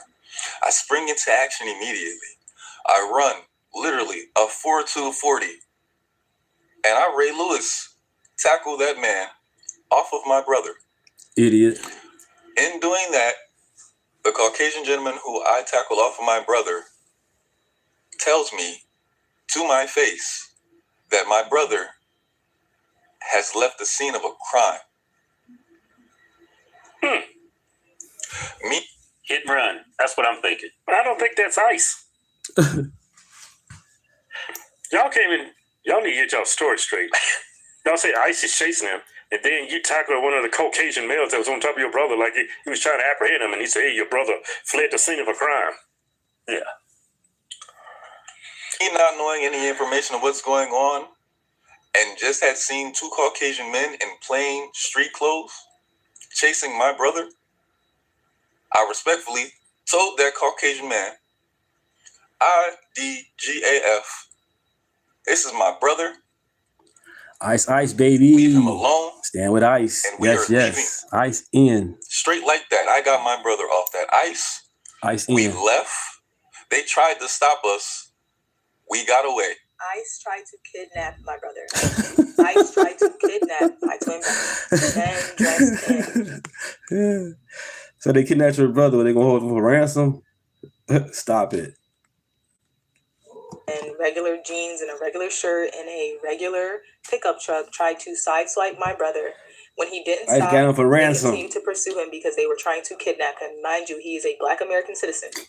I'm going to play the video now. I ran away. I'm running like driving with a. You look Mexican-y right here. Maybe it was ICE. They chased me. They literally chased me. Running red lights. I'm going through the Thank you. They running red lights. They're going like 90, trying to chase me down. They were in a pickup truck? They were in a pickup truck with a they were. U-Haul. Oh, that's ICE. With a U-Haul thing. with a little U-Haul. They're in a pickup truck with a U-Haul, that little U-Haul behind, and that's ICE. ICE driving all with. You said they're running red lights, but you're not running red lights. How's that even possible? Oh, that's ICE. Okay. That's ICE. But the thing is, the reason it happened was because we were trying to go across the same intersection. While I was driving, he tried to block me up before the light turned green. Before the light turned green, he tried to block me in. Oh yeah, he tried to block me in. And so when I got around him, they set up. I'm gonna keep on. That ain't gonna do that to me. Really? Man, I bet this dude did a hit and run. Like coming up with some cockamamie story. Yeah. He left the scene of a crime. Yeah, hit and run. Yeah. And I don't think those two Caucasian males chasing him, I don't think they're cops. Yeah, most of ICE is Latinos. Yeah. And when someone's trying to apprehend you, they are in unmarked vehicles. That's true, yeah. No license plate, tinted windows. You don't know that they're ICE or police or anything. But there weren't something saying ICE. Yeah, but when they get out of the vehicle, you clearly know that that's ICE. They have masks on. They have ICE. They have police, immigration enforcement. They have that. Yeah. So I don't know who these two men were chasing. I think this dude hit them and ran. Yeah. All I ask is that you guys comment what you guys are doing for Valentine's Day. What? Any news source, ABC News, anything that any news source that you can, so that we can start getting some traction, because they are trying to kidnap us, y'all. They are trying to kidnap us. ICE is trying to kidnap black folks. I tell you, black Democrats are like some of the dumbest, low capacity, low IQ people on this planet. I mean, I don't even know how they function in society being this stupid. Yeah, like, I really don't. Alex Pretty, Renee Good. Okay, I'm totally against what Subscribe. I know people might Good say morning, it's good fun, morning. but being a human being, you can't side with that. That's just horrible. But to go out and, okay, ICE is out there kidnapping black folks. Let's bring some more heat on the Trump administration. Yeah, I think that's what it is. We've already unalived 2 American citizens. Let's go out here and see if we can kidnap some black folks. I don't think so. I don't think so. Yeah, she claims this happened in New Jersey. Attempted kidnap. I mean, she's using all the Democrat verbiage. Kidnap. Yeah, nobody's getting kidnapped. People are being arrested and deported from our country because they're in our country illegally. Right, it's a big difference. Arrested. Yeah, using that term or kidnap. detained. Yeah, I know you're definitely a Democrat. Look, kidnap. I'm surprised you didn't use concentration camps. These people are so fake. Yeah, this is totally not credible. I was just so far-fetched. You're like, really?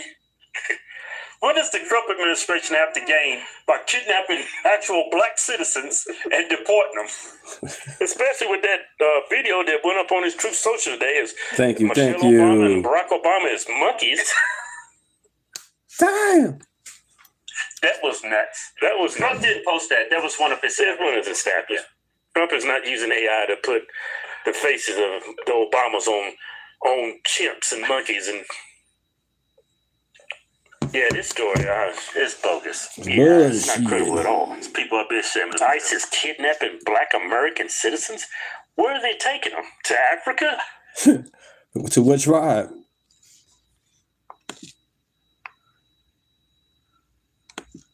I'm starting to think you content creators think y'all got everybody fooled. Like, it's the internet, so I know you can get on it and create any kind of personality you want, and as long as you get a followership, then people, will agree with you, and you're like, oh, look, everybody, they agree with me. Wrong people. Why do you black people think everybody has to think the same? More importantly, when somebody doesn't think like you, all you people resort to is name calling and shame tactics, but you never, ever have an intellectual thought about anything that they're talking about. You just go to name calling like children because you don't grow up past high school. All you do is pander to ridiculous, toxic. We know what kind of person you have to be to even get online and embarrass yourself in front of everybody like this. Ew. All kinfolk ain't skinfolk. That is the rhetoric that says black people have to think with the same black hive mind, or you're not one of us. We know what kind of experience you have to have had with black people growing up in order for you to have that kind of opinion of black people in public, you disgusting mother. I'm happy to not be one of y'all, because ever since I was a boy, all niggas do is try to disqualify my blackness. The only time black people respect the fact that I'm black is when they see the type of women that I date, or when I say some shit that they don't like. Then it's, wait, you're supposed to be black. Man, f*** you. Y'all are the same niggas who blackballed now you a single mom because you think bitches are so fragile that they were offended. So all of you punk ass men who are afraid of black women were like, well, we have to laugh at this in secret because we're afraid of black women. Amazing. Bitches. Subscribe, everybody. When I first started Happy roasting Thursday. women with the Now You a Single Mom song, I specifically was not using black women on purpose. And I thought to myself, hey, what about some discrimination that actually benefits black women for a change? And you know the first people who classified me as TikTok public enemy number one? Black women. Because all of you hoes are single mom. Online doing reaction videos and talking about black on black crime, you're a fucking loser. Why can't grown black people talk about black on black crime? Do you have a gun, Fontaine? Do you have one? Do you know who it's for? It's not for whitey. It's not for the U.S. government. It ain't for the Latinos and it ain't for the Arabs. It's for the in your neighborhood. Shut the fuck up. You're a loser in school.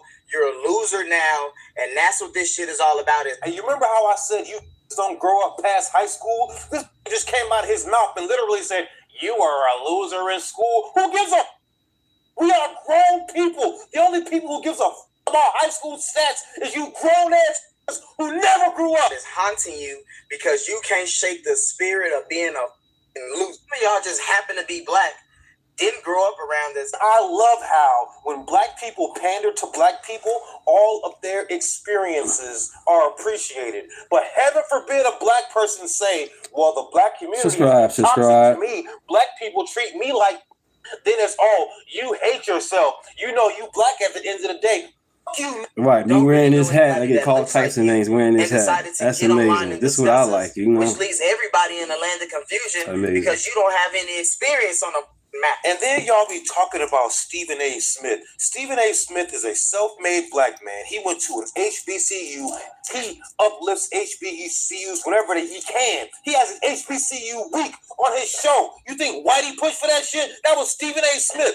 Every single time a black person gets snubbed and he thinks some white person just got the job because they know somebody, he religiously highlights how black people do not get a fair shake. But every time he says one thing you don't like, one thing, y'all try to act like, oh, he all skin folk ain't kinfolk. Man, y'all. Do you know how many other things there is to make content about?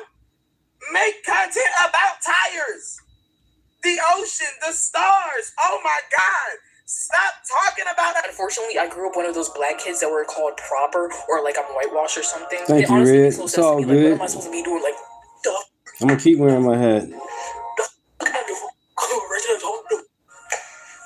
Like, that's how they expect me to. $100 million, you can have my soul.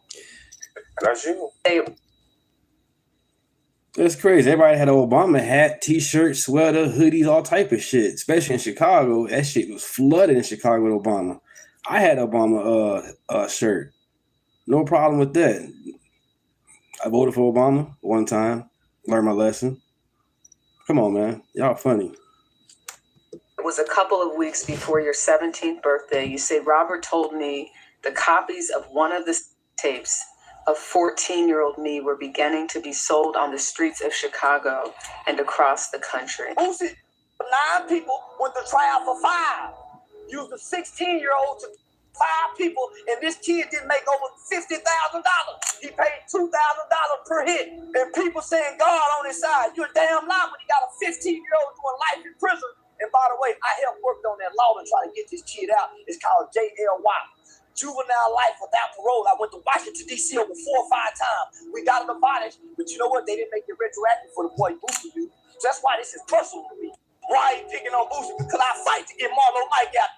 He'll die in there as a baby. 15 years old with 9 bodies. He went to go tell because he couldn't sleep at night. Pussy sleep good at night. What percentage of blacks have a father around when they're raised? I'm not sure. 20%. So that's why 80% of blacks do not have a stable father around. The social problem in America, by far, is the Right. epidemic, not of COVID. But skin color.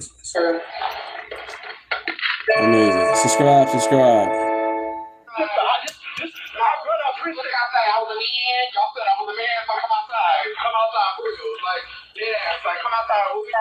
You is a man. All types of shit. Hey. Hell yeah, she got an endorsement machine. I'm Googling her network every day and getting mad at mail. That's lying, though. Let me Get your own shit. She do got endorsement machine. Get your own shit. Get your own business started. What the hell? Tell by your hairline that black women don't really like you like that, and that's where all this anger is coming from. You need to let that go, Steven. Black women think we don't know what a loser look like when we see it. It's you, baby. I think it's really funny when black people think for themselves and disconnect from the toxic hive mind of Negroes that y'all said we tap dancing for whitey when all y'all do is tap dance for niggas. You have children and you listen to violent music around them on a regular basis. Tap dance, nigga. You have daughters and you listen to music where women celebrate selling their bodies on a regular basis. Tap dance, nigga. You let Joe Biden sit here and tell you, well, if you don't vote for me, you ain't black. Tap dance, nigga. Y'all want to protect black girls so bad, but y'all still listen to R. Kelly proudly. Tap dance, nigga. More importantly, and I cannot stress this enough, anytime a black person speaks English and doesn't speak Ebonics as a first language, y'all say he talks white. Tap dance, nigga. That's why you online. The black guys, they don't like settling down. They just like to run around me or you're a comment section full of white people telling you, so you're a good one. You understand. Why didn't your daddy wear protection? The nerve of that stupid ass. Congratulations on your followers. I hope you've grifted your way to the high life. I hope they never have to remind you who you are, because we're going to do the same. My grandmother, God rest her soul, was the hardest working woman I have ever met in my life. And then she had a stroke. And then she was depressed until she passed away because she couldn't get her ass up and do for herself. She would be rolling over in her grave right now, listening to you niggas wanting to be victims in 2026. More importantly, she will be rolling over in her grave right now, listening to you hard R's excuse all types of hard R activity. Meanwhile, any black person who makes a lick of sense, y'all hit them with that bullshit. Thank you. Skinfolk ain't kinfolk. Tap dance, nigga. Amazing.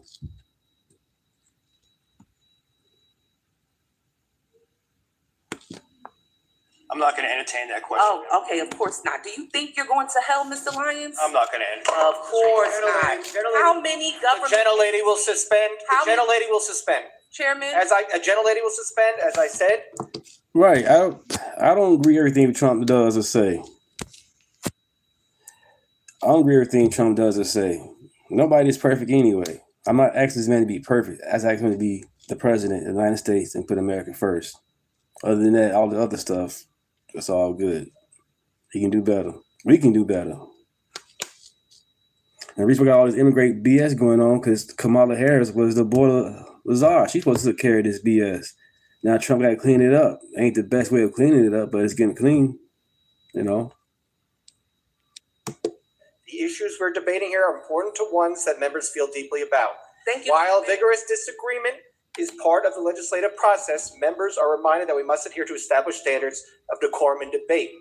The witnesses are here voluntarily, and I will continue to remind members that while oversight is important, aggressively attacking those witnesses personally is inappropriate and not in keeping with the traditions of our committee. Mr. Chairman, I'm just asking. All right, when Joe Biden was the president, I didn't freak out. You know what I'm saying? Joe Biden was my president. I didn't vote for him, but yet he's my president. Now that goddamn auto pen, I don't know about the auto pen. In a question, you guys are always talking about religion here in the Bible. I mean, it's okay for me to ask a question, right? You're supposed to protect, or will you side with the killers? That damn auto tear pen. into our streets. Mr. Lyons, will you resign from ICE? No, sir, I won't. Why not? Because, sir, that child that you're showing right there, the men and women of ICE took care of him when his father abandoned him and ran from law enforcement. Right. Expired. You never should have gone Gentleman's time has Subscribe, expired. I recognize subscribe. the gentleman from Mississippi. The guest for 5 minutes. Boy. So we got to talk about some more liberal media propaganda that they're putting out there in order to discredit the Trump administration and the excellent job that they are doing deporting illegal immigrants from this country. Those who are Right, we forget to see President Trump or Biden was in the basement in Delaware all the goddamn time, and they had a fake stage. Okay, but again, they weren't even in the White House all the time. Media, they don't want you to know that. And the latest piece of propaganda from right, Jason, ICE took care of the little kids. They took care of them. That only about 14 to 17% of the illegals that ICE has arrested and deported are violent criminals, right? This is the narrative that they're putting out there in order to smear ICE and to basically claim that the operations are actually going out the worst of the worst, as if, again, we're only supposed to deport the worst of the worst when we're supposed to be deporting all the illegals. Let's not get it twisted here. I think that's the disconnect from the mainstream liberal media and the Trump administration, is that the media believes that the administration is only supposed to go after the ultra-violent criminals only, right? And it's like, no, we're going after all the criminals. And if you come into the country illegally, then you are a criminal, right? It is what it is. So the Trump administration had to set the media straight on their narrative that they're putting out here about how they're not targeting the worst of the worst. Take a look. I've seen this CBS report floating around. There's a lot of liberal talking heads and pundits and Democrat elected politicians who think that this single story and these statistics and the way they are painted is somehow a shot at this administration. It is not. And let me correct the record. Number one, the Trump administration has been clear from day one that any illegal alien present in this country is subject to deportation. However, the priority, of course, is going after the convicted criminals, the worst of the worst, the murderers, the pedophiles, the rapists in this country. Interestingly, in the CBS story, what the Democrat talking heads on television are not saying is this line. Nearly 60% of ICE arrestees over the past year had criminal charges or convictions. And among that population, the majority of the criminal charges or convictions are for nonviolent crimes. Oh, well, what are nonviolent crimes, you ask? This has coincided with what DHS has been saying all along. Good morning, Alice, Christopher. Good morning, you guys. Jim, everybody, good morning. Arrested under President Trump have pending criminal charges and or prior convictions. And these so-called nonviolent crimes, drug trafficking, distribution of child porn, burglary, fraud, subscribe, everybody. Good morning. Happy Thursday. Smuggling, just to name a few. So just because a crime is not violent in nature doesn't mean that crime is victimless. And I can guarantee every single person who is out there on television right now pointing to these statistics that were taken out of context by CBS News would not want an illegal alien convicted of the distribution of child porn or fraud or DUI living in your community. So the Trump administration will continue our focus on deporting all illegal aliens present in our country with a focus on the worst of the worst criminals. Yeah. So under the Democrats and their definition of nonviolent, guys like this would right? This is who Democrats want to stay in the country, right? This is who they want. That's what they fighting for. They'll tell you with a straight face, he's not a gang member, right? You're just racist. You're profiling if you think that this guy. So, Alex and Renee on the line for this guy. They fighting for this guy. Karen and what's they called? And Kevin, Karen and Kevin, those are names. Look at these guys. Look at this. That's crazy. Y'all fighting for that. Guy is a problem, right? That this guy shouldn't. Karen and Kevin, they fighting for this, right? That this dude might be dangerous. If you say that, if you believe that, you're racist. Okay. Yeah, this is the type of stuff. I mean, they say don't judge a book by its cover. But the man got 666. Back in El Salvador for aggravated homicide, extortion, possession of drugs, and a litany of other felonies. However, his only crime in the U.S. was driving without a license. It is absurd to quantify this guy as nonviolent when he is a confirmed member of the 18th Street Gang, a foreign terrorist organization, and was on El Salvador's most wanted gang members list. He was a public safety threat that we were fortunate to apprehend before he could victimize Americans. Yeah, I agree. Right, this is why I don't buy into the mainstream liberal media. Yeah, the ICE agent should have handled that situation better when it came to Alex. But Alex also shouldn't have came to a gunfight. Right, this is not black and white. It's very great. Well, all of law enforcement doing their job. You can't go protest with a gun. He hasn't committed any violent crimes. And it's like, bro, look at him. Look at this guy. He's committing violence just with the tattoos on his face, right? I'm just saying, let's keep it 100. Thank you, Red Hood. Thanks for subscribing. Thank you. Yeah, he got to go, right? Period. I'll be back Saturday evening if you guys He's not qualified, just based like on what how I'm doing. I'll be back Saturday evening. Let's keep it 100. He looked like a dangerous guy. And lo and behold, back in El Salvador, he was classified as a dangerous guy. Okay, so if he was a dangerous guy there, he's potentially a dangerous guy here, and he got to go. Okay, but again, if it was a Democrat, they would keep dudes like this in the country, right? And say that, oh, again, you're a racist if you want this guy to leave. If you think he's a dangerous guy, you're a racist. And then when he turns around and ends up committing a violent crime, like, you know, murdering some random woman, they will pretend as if, oh, there was nothing we could do to prevent this from happening, right? Again, that's how Democrats operate. So with that being said, we got to talk about this exchange that happened between Rand Paul and Katie Couric, who is going to peddle liberal media propaganda about how the administration isn't targeting the worst of the worst.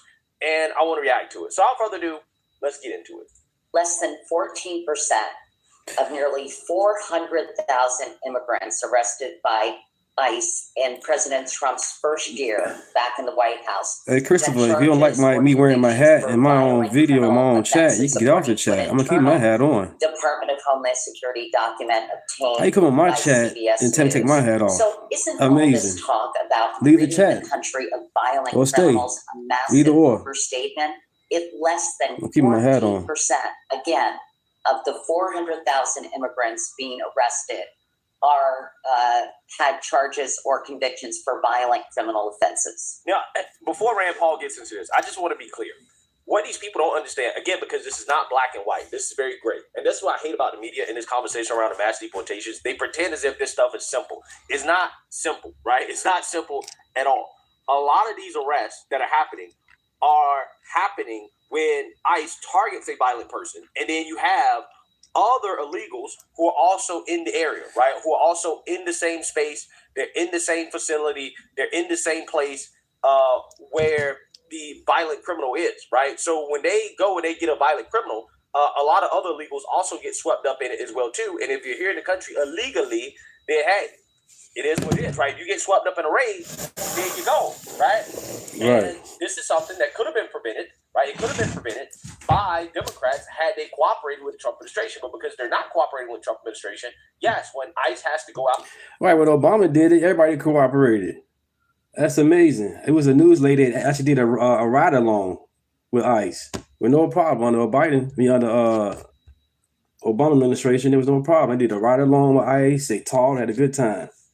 Now Trump does it all as chaos because the media keep lying to y'all. These are federal agents. Federal. How they kidnapping people? Out into a neighborhood to get a violent criminal. If other illegals are there, then he gets Kidnap. swept up Y'all amazing. and deported. It is what it is. Well, I think the facts make a difference, and so that's one of the questions we will ask. And so when you come to Minneapolis, if they have a policy that says, oh, we're not going to turn over from our jails nonviolent prisoners, people who are, I don't know why you're in prison if you're nonviolent, but maybe they should have stayed at home. It's a nonviolent. I think there are plenty of nonviolent people in But the thing is that's not their policy. Or stay off the street. Stop blocking it.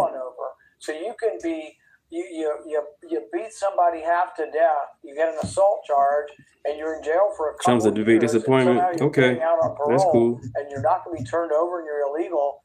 I've got a problem with that, and so do probably most independents and Democrats. But that's what we have to ascertain. And the thing is that's not the policy of Mayor Fry.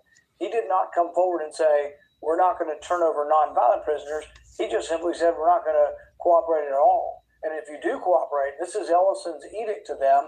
It's actually against the law for you to cooperate. So if you happen to have a Republican county and a Republican judge who wants to turn over people in jail once their term is expired to be deported, they've actually made that illegal. And so we should have a debate in our country whether that's advisable. And I think most people are in the middle. I think most people actually hate what the use of force that they saw with Alexander Preddy. But I think if you ask them, if a guy's committed rape and he's in prison and he's going to get out, do you want him deported? I think people would say, hell yes, he ought to be deported. But Having said that, though, what about the 14% such a low percentage of 400,000 people. If your daughter gets raped by the guy. Sides and prevent. Did you know that during Barack Obama's presidency, at least 56 people died in ICE detention? That's over 7 deaths a year from medical neglect, suicides, and preventable causes, according to reports from the ACLU and immigrant rights groups. Back then, the media barely covered it. Outrage was minimal. Democratic leaders silent. 56 deaths. Where was the outrage? Today, the same voices scream about cruelty under other administrations. And the Dems said nothing. Did you know that the guy that gets back out and he's one of the 14%, I don't think you're going to quibble about whether he's 14 or 64. What I'm saying The great Messiah, huh? Stop it. If you're not going to turn over anybody, then that's 0%. I don't think the percentage, it makes a halfway argument to how much effort we have. But if Minnesota subscribe, everybody. The whole argument, whether it's 14 or 86, doesn't mean anything. So if they're not turning over anybody, then inevitably there are many emotional cases. You know, the Laken Riley case of a guy that's been arrested, should have been deported. He was a thug. He was arrested multiple times up in New York.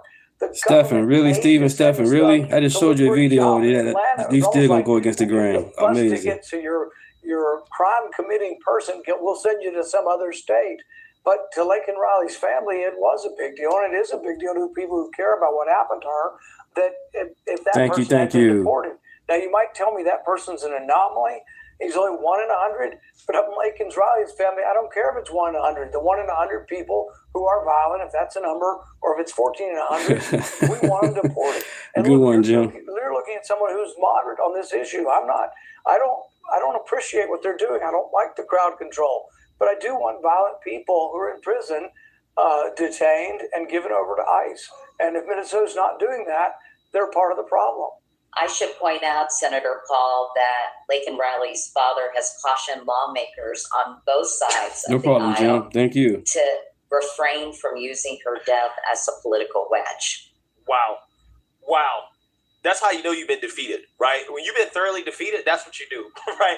You're not supposed to use that example. You're not supposed to bring that up. That defeats my argument, right? Right. This defeats your argument right there, Stephen. That, right? You're not supposed to use that, right? Don't do it.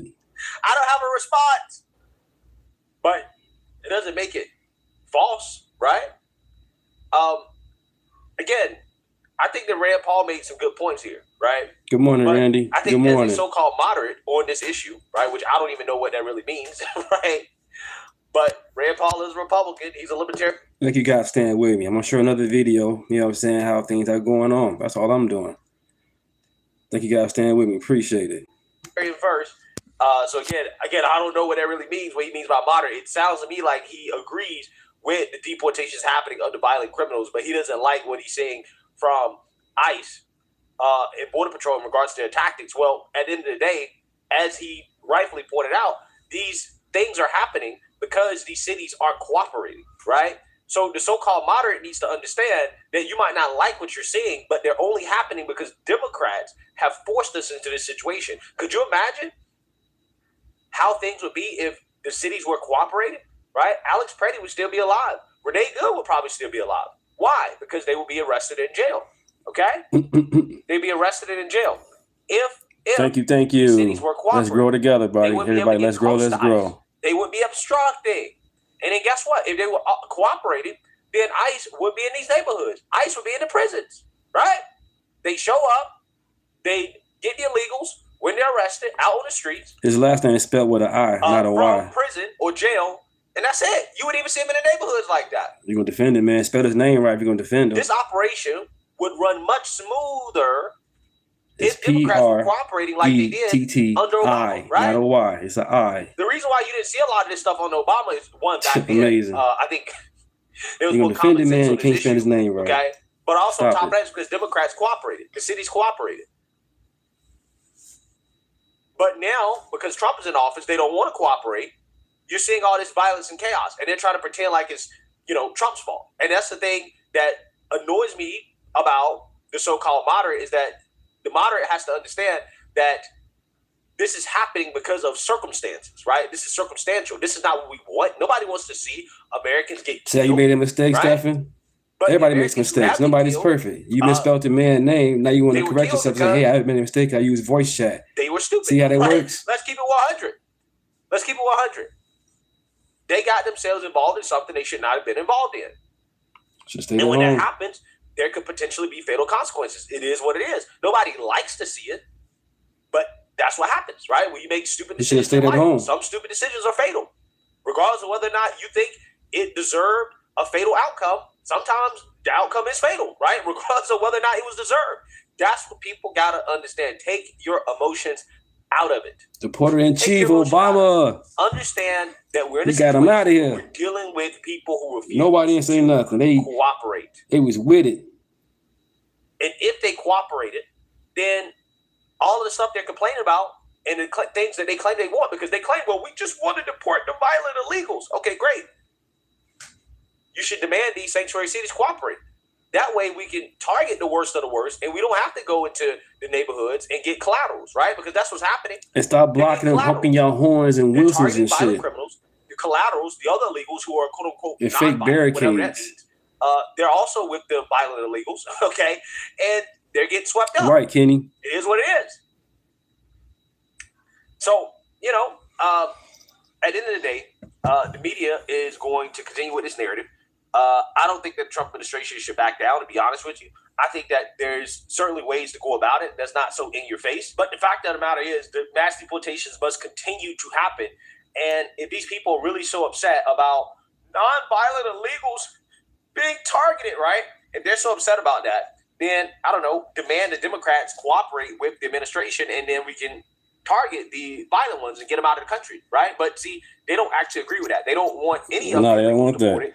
And thank you, guys. Thank you. Let's grow together. They're not demanding that Let's grow Democrats together. Common Sense Channel. Let's have some fun. So, let me know what you guys think. Make sure you like, comment, and subscribe. Most importantly, share a Black conservative perspective. Peace.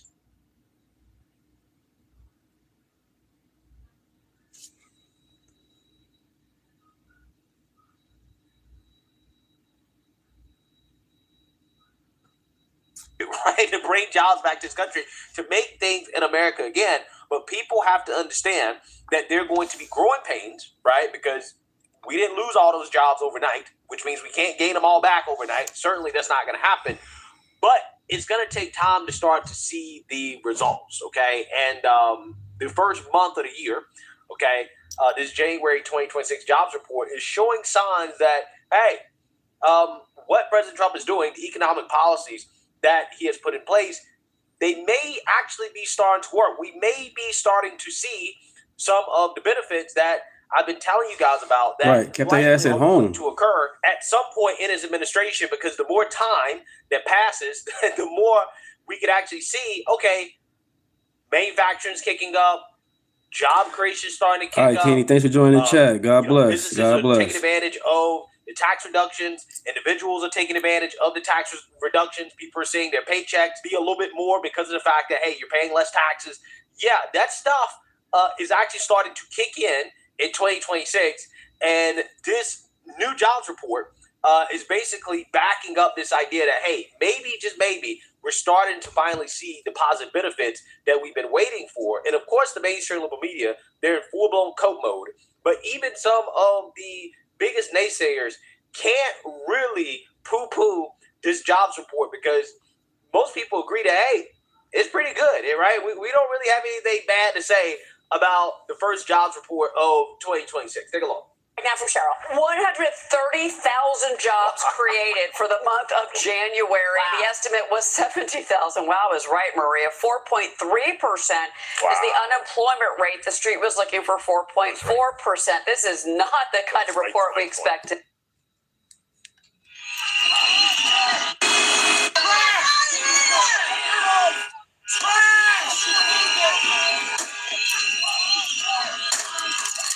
The video begins with Freddie standing in a crosswalk and making an obscene gesture towards federal agents as they get out of an unmarked SUV. One of them grabs Preddy, tackling him to the ground while other agents pile on. They struggle on the pavement for several seconds before Preddy slips out of his coat and returns to the crowd of protesters. The agents eventually go back to their vehicles and leave. And before this confrontation, other videos circulating online show Preddy spitting at that unmarked SUV and kicking a taillight out before agents try to detain him. Now, the new video has rekindled the debate over Preddy's death, but an attorney for his family says this in no way justifies the shooting. To see, guys. Let me give you the government jobs picture. That is negative 42,000 on the government side, part of the equation. We saw that in the reports previously. We also saw labor force participation rate 62.5%. Average hourly earnings 0.41%. That is actually higher than the expectations. Average hourly earnings month to month a little bit higher than expected. Private payrolls 172,000. I had to do a double take. 172,000 private jobs. Guys, that's 100,000 above the estimate. We were looking for 70,000. The average work week, 34.3. Meanwhile, we're back with some breaking news now. The first U.S. jobs report of 2026 just came out moments ago, and the data shows 130,000 jobs were added in January, and the unemployment rate remains mostly steady at 4.3%. But the big story here is revisions. It comes during a concerning economic moment where So this is Alex' second. That was the first time Alex, you know what I'm saying, encountered with ICE. He should have been arrested the first time, but ICE didn't arrest him. And he had his gun on him. That was no AI. He had his gun on him the first time. He got involved with ICE. And he went back again. And this time he got himself in trouble. inflation is still high and the job market has been weakening. NBC News senior business correspondent Christine Romans is here now to break down the numbers. Christine, good morning. Walk us through the January job numbers. How close and his relatives say stay at home. He didn't listen. And then the big headline here, what did we learn about revisions for 2025? January was strong, 130,000, pardon my kindergarten drawing here, but 130,000, you know, that's a pretty decent number overall. There were revisions, though, here and here. So you had the year ending weaker than we thought it. Wages, 3.7%. So that's essentially how much the typical paycheck is growing annually, 3.7%. Inflation is 2.7%. So it's on a YouTube paper, short. we know there's affordability conversation. We know people feel like they're being nickeled and dimed by the cost of living. But at least on paper, wages are rising faster than stated inflation. So that should be good for family budgets. But again, watching with some concern the real slow nature of job creation in 2025. And then you saw this 130,000 jobs added in 2026. So there's a lot here for people to kind of chew over. Yeah. The COPE is amazing, right? The COPE is absolutely amazing, okay? If you guys notice the difference between Fox's coverage and NBC's coverage, Fox's coverage was mostly overall positive because, again, the report was mostly overall positive. Even if you take into account that, he had a gun on him twice. I'm saying that Alex had a gun on him twice. The first time he kicked the SUV, they wrestled with him. He had his gun on him. Somebody said that it was an AI, but how AI gonna fake a gun on somebody that accurate? And then on that, he went again the second time with his gun on him. And this time, you know, it happened. The bad thing happened to him. But his relatives said, "Hey, stay at home." He didn't want to listen. They asked him. They begged him to stay at home. He didn't want to listen. Makes no sense. Number, right? Let's hope that it's not revised down a ridiculous amount. But NBC, on the other hand, right? They're like, oh, well, see, the big story is not that our narrative about Trump's economy. My soul belongs to God. Right? Well, I can't sell my soul. It's actually starting to pick up. We're actually God moving got my out of soul. Biden's economy. What they're talking about are the revisions in the report that basically suggest that there was not as many jobs created in 2025 as we thought. Now, why is it that I'm not really that concerned about that? Well, apparently the liberal media told us that these type of revisions are totally normal, totally fine, right? To have these large revisions is not anything that we should be concerned about, right? So I'm going to take their advice. And honestly, for me personally, I don't think that 2025 was Trump's economy. It just wasn't, right? Just using common sense, because Biden was in office until January? The president did pass his signature economic policy. They got murdered in the street because they should have stayed at home. If you were at home, how you get murdered in the street? Are you okay, bro? Until July, right? We haven't had that much time, right? At all. Again, we're talking about an economy that, in my opinion, would have been no different if a Democrat was in office. In fact, I think some aspects could have been worse. Like, for example, the price of gas probably could have been worse. Because the reason why we're seeing gas prices start to decline is because President Trump's relationship with the Saudis, the fact that he does have impact over the global supply of oil, because, again, his relationship with Saudis, right, those trips that he was taking in the Middle East that everybody was criticizing him over, Trump spends too much time overseas. Meanwhile, again, he's using his influence in order to give Americans relief at the pump here domestically, right? But furthermore, Democrats probably would have done demand-side stimulus, which means they probably would have poured money directly into the economy, which would have been inflationary. The Trump administration did the opposite, okay? So, again, that's why you're not seeing the inflation, despite, again, the big, beautiful bill being passed. You're not seeing the inflation come with it because, again, it's supply-side stimulus, right, which is not inflationary like demand-side stimulus. And that takes time, right? It takes time for you to actually start to see the effects, because most of the effects are supposed to come from the private sector being stimulated, right? So Trump's economy, you're seeing a lot of, job losses because, one, illegals are being deported, right?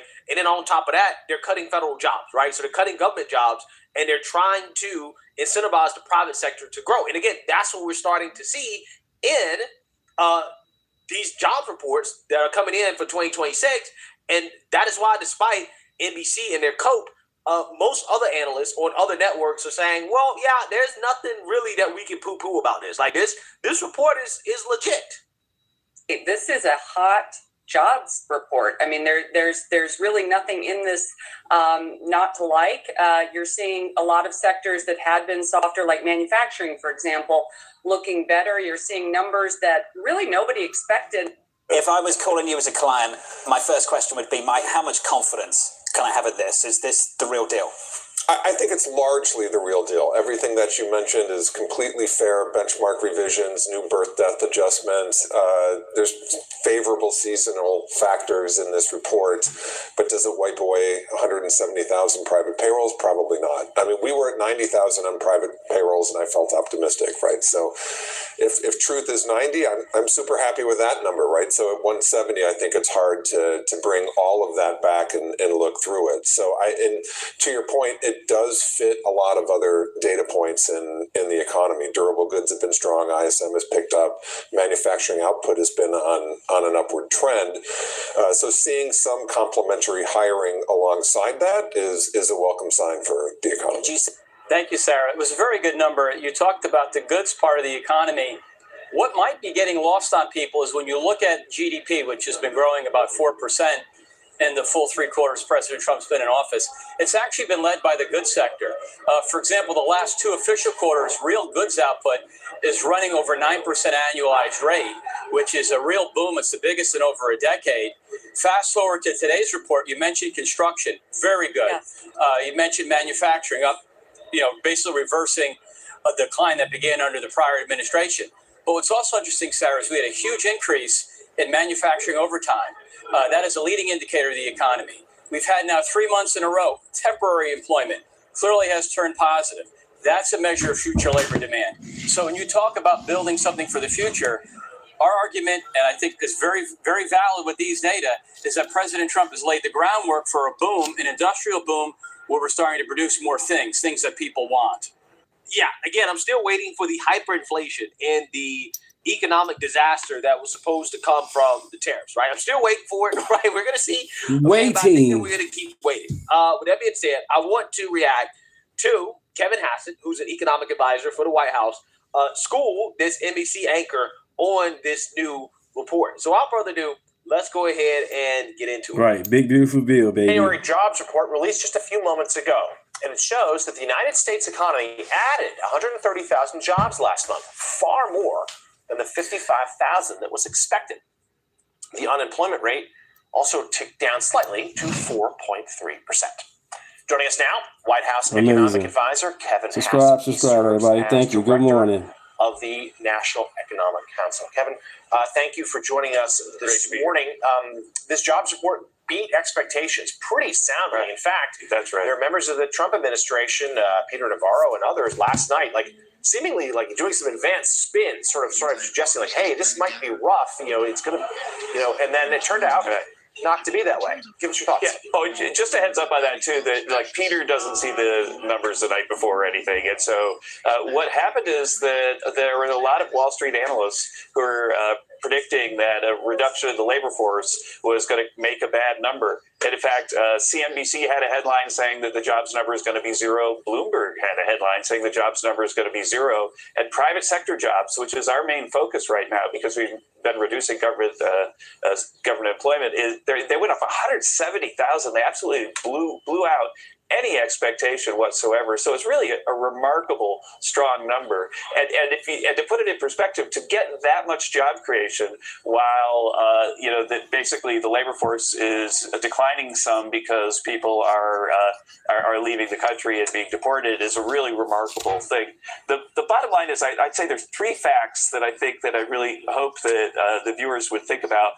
Thing one is that we've been hearing this story that artificial intelligence is going to take away people's jobs, right? Well, in this report, labor force participation is the highest it's been in the United States since 2001.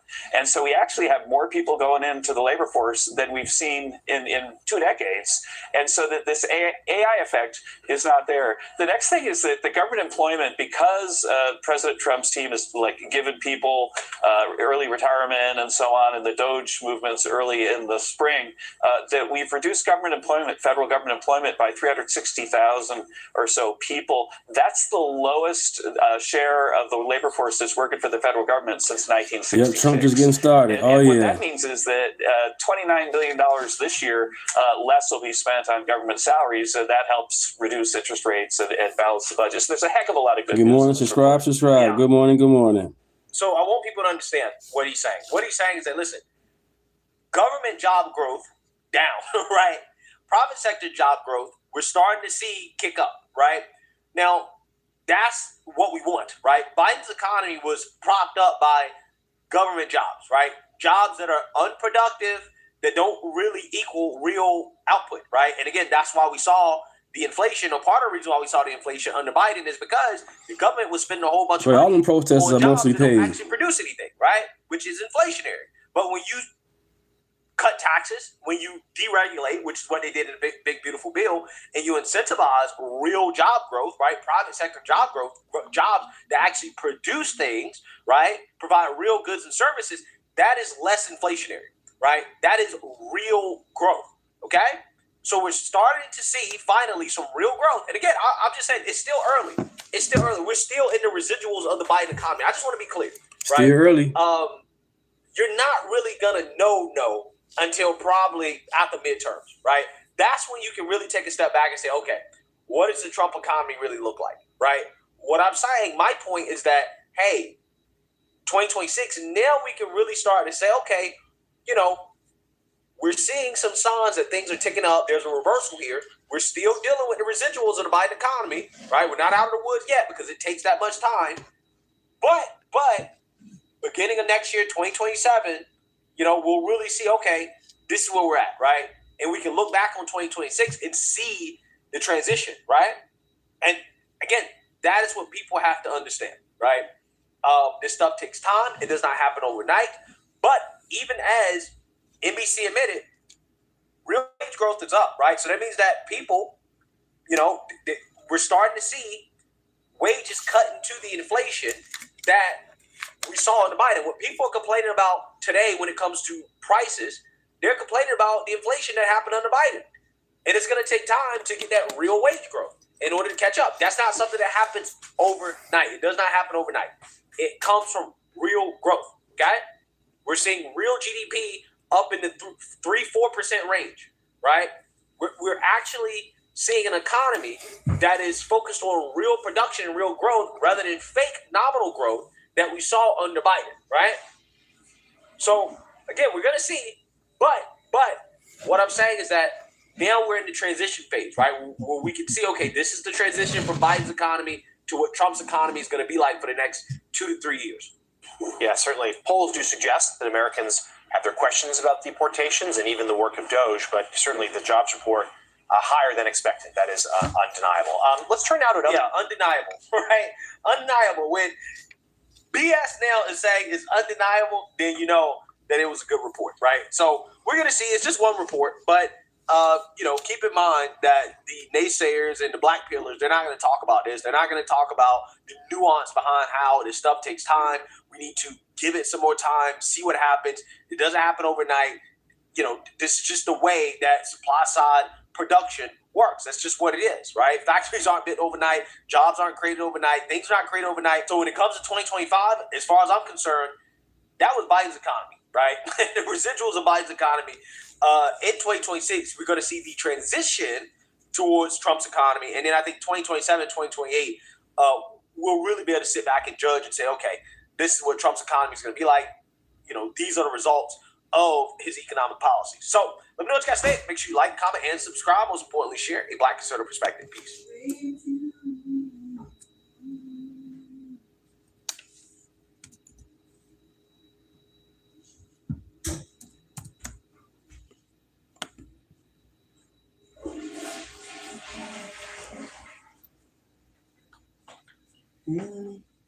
Hello.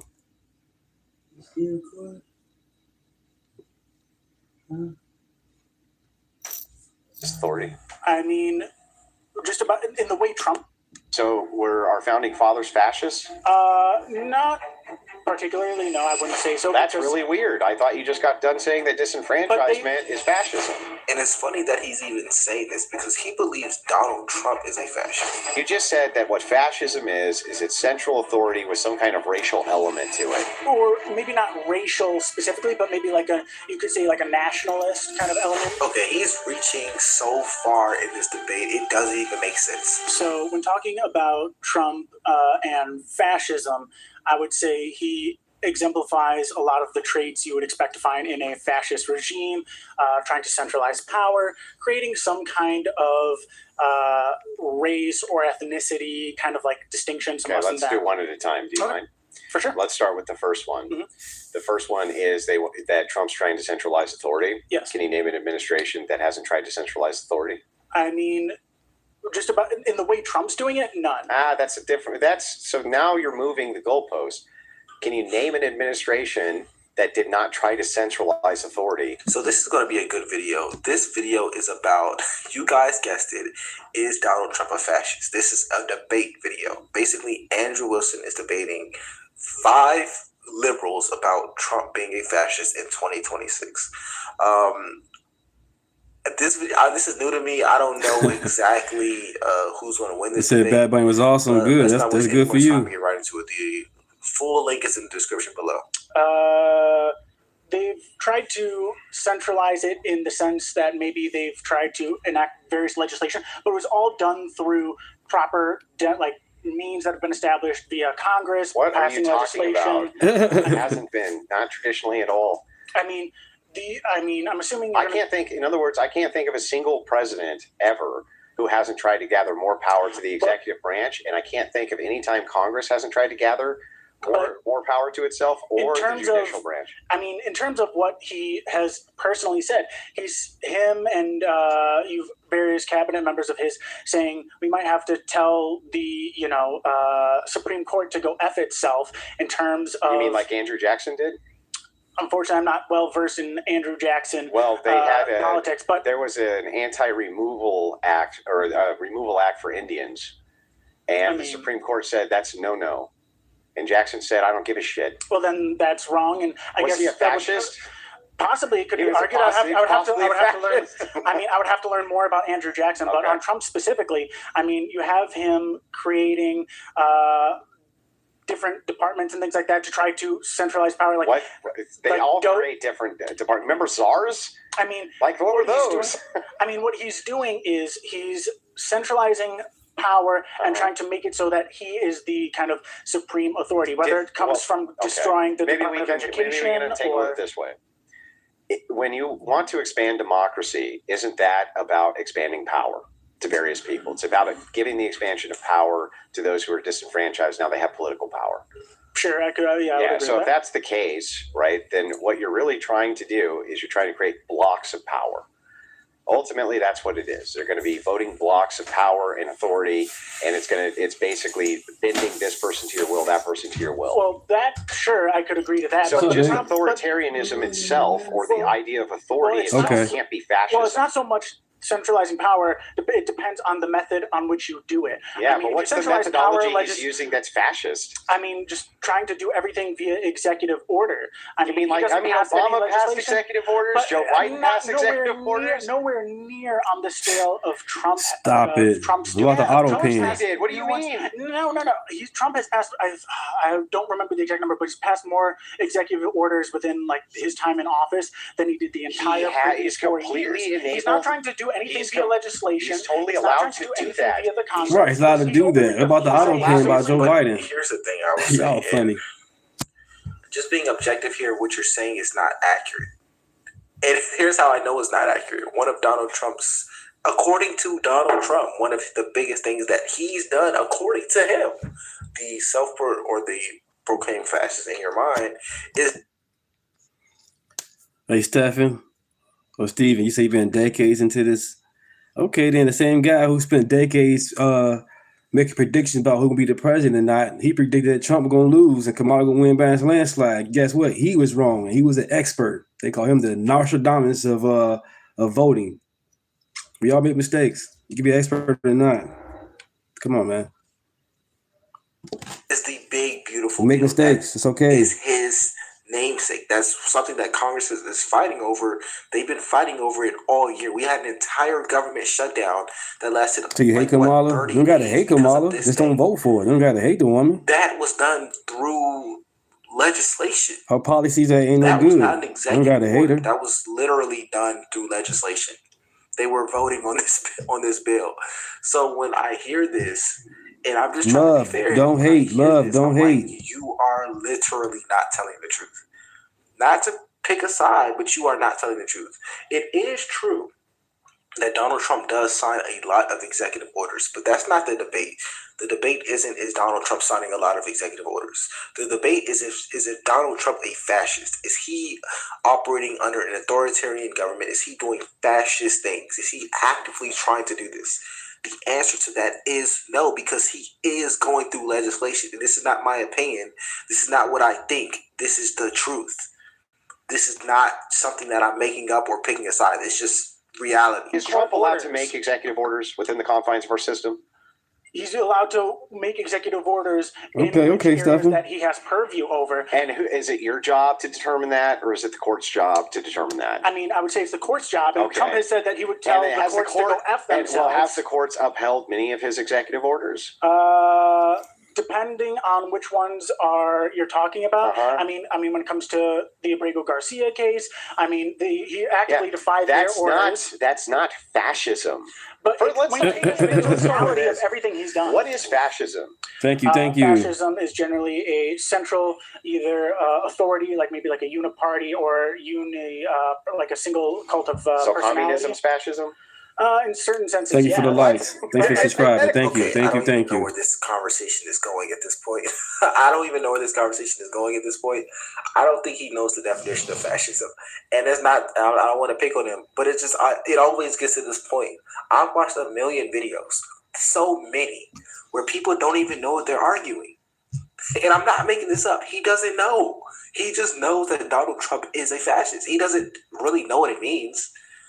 He said communism is fascist. Like this, you can't make this stuff up. Go through each other.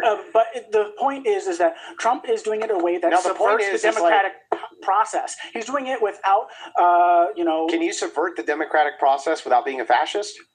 Or are you just definitionally a fascist if you're like, if you're anti-democracy, are you a fascist? It depends how you do it. I mean, if you are talking about the fact that he wants to use, there's this bill that is this in the Senate, I think it's HR 6208, but basically it would give his treasury, the Secretary of the Treasury, to unilaterally decide what a nonprofit is and basically take away any of their funding or anything like that. So let me ask you based this. on his sole Do you think that disenfranchisement of people is fascism? Generally, yeah. Okay. Are you aware who used to be able to vote at the founding of the nation?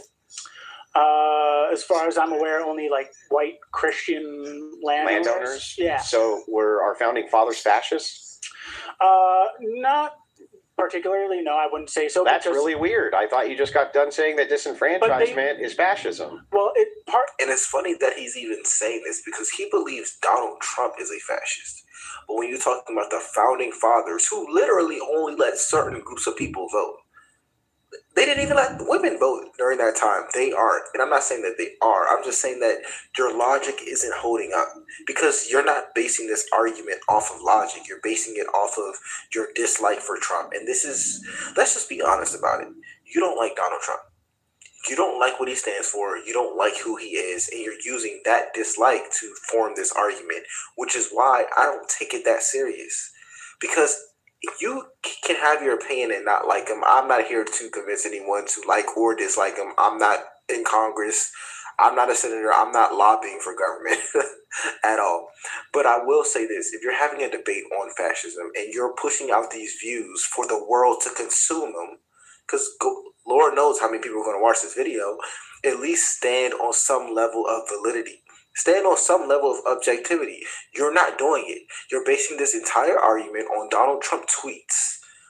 You're basing this entire argument on your disdain for him when it's not based on reality. And I can't really talk about what Andrew Wilson's doing because he's just breaking down your argument. He's not even really debating you on facts because he's just breaking down your logical. Good morning, Bruce. Disenfranchisement is an element of fascism. Okay, great. So then when you describe fascism... Bruce is on the loose. Good morning, bro. Good morning. But fascism is many different things.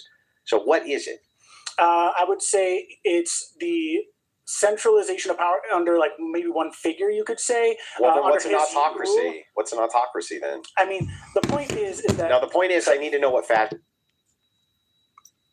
I'm going to play one more video. That'll be it for today. If anything comes up, I'll be back again. But I'll definitely be back Saturday evening. I get off work at 6, so I'll be back Saturday evening. But let's continue. One more video after this. Fascism is. Okay, well, I would say doing great, Bruce. Definition of fascism doing great. That best fits Trump. Thank you. Would be, let's grow together. Kind of thank you. Personality, creating some kind of ethnic or racial kind of discrimination, like an in-group, out-group. He hasn't done any racial discrimination, nor passed any racially discriminating laws, nor tried. If you guys like Professor Nez, I'm gonna play him next. He's creating like an Professor Nez, kind of like out-group, and even that there was just. What are you talking? What there was just recently? Currently, you just said fascism is identified. DOJ is under investigation. You just said for that exact issue because I forgot the exact specific case, but basically the way they are currently going after immigrants, they are saying it's based on just nothing but race. They don't have probable cause like they're supposed Thank you, Randy. Thank you. Forces immigration. They don't care about that. Trying my best with this, man. Thank you. Is its central authority with some kind of racial element to it? Or maybe not racial specifically, but maybe like you could say like a nationalist kind of element. Like okay, he's reaching so far in this debate, it doesn't even make sense. He's reaching so far in this debate, it doesn't even make sense. First, he said Donald Trump is a fascist. Then he said Donald Trump is not following the rule of democracy. Andrew Wilson said, okay, how? What is he doing? We want to know. We want to know what he's doing. That's not going with democracy. Let's go. You didn't answer that because there is none. Okay, it's okay. Let's change the subject. You said he's racist. What did he do that's racist? Nothing? Okay, let's change the subject. Now, you've completely gone from racism. You actually... You didn't even start at racism. You pivoted into racism. Now, somehow, we went from executive orders to racism, to not racism, to immigration. How did we even get here? And we did it. It happened so quickly. Pause. Us versus them. Those are generally the two of like the central tenets to it. Yeah, but thank you, Bruce. When you're talking about really appreciate you, man. Themselves, there's always an us. I really appreciate you guys. Bruce been with me since I had 50 subscribers, and now I got 1,090. Thank you guys for staying with me. Let's grow together. Thank you so much. Let's continue.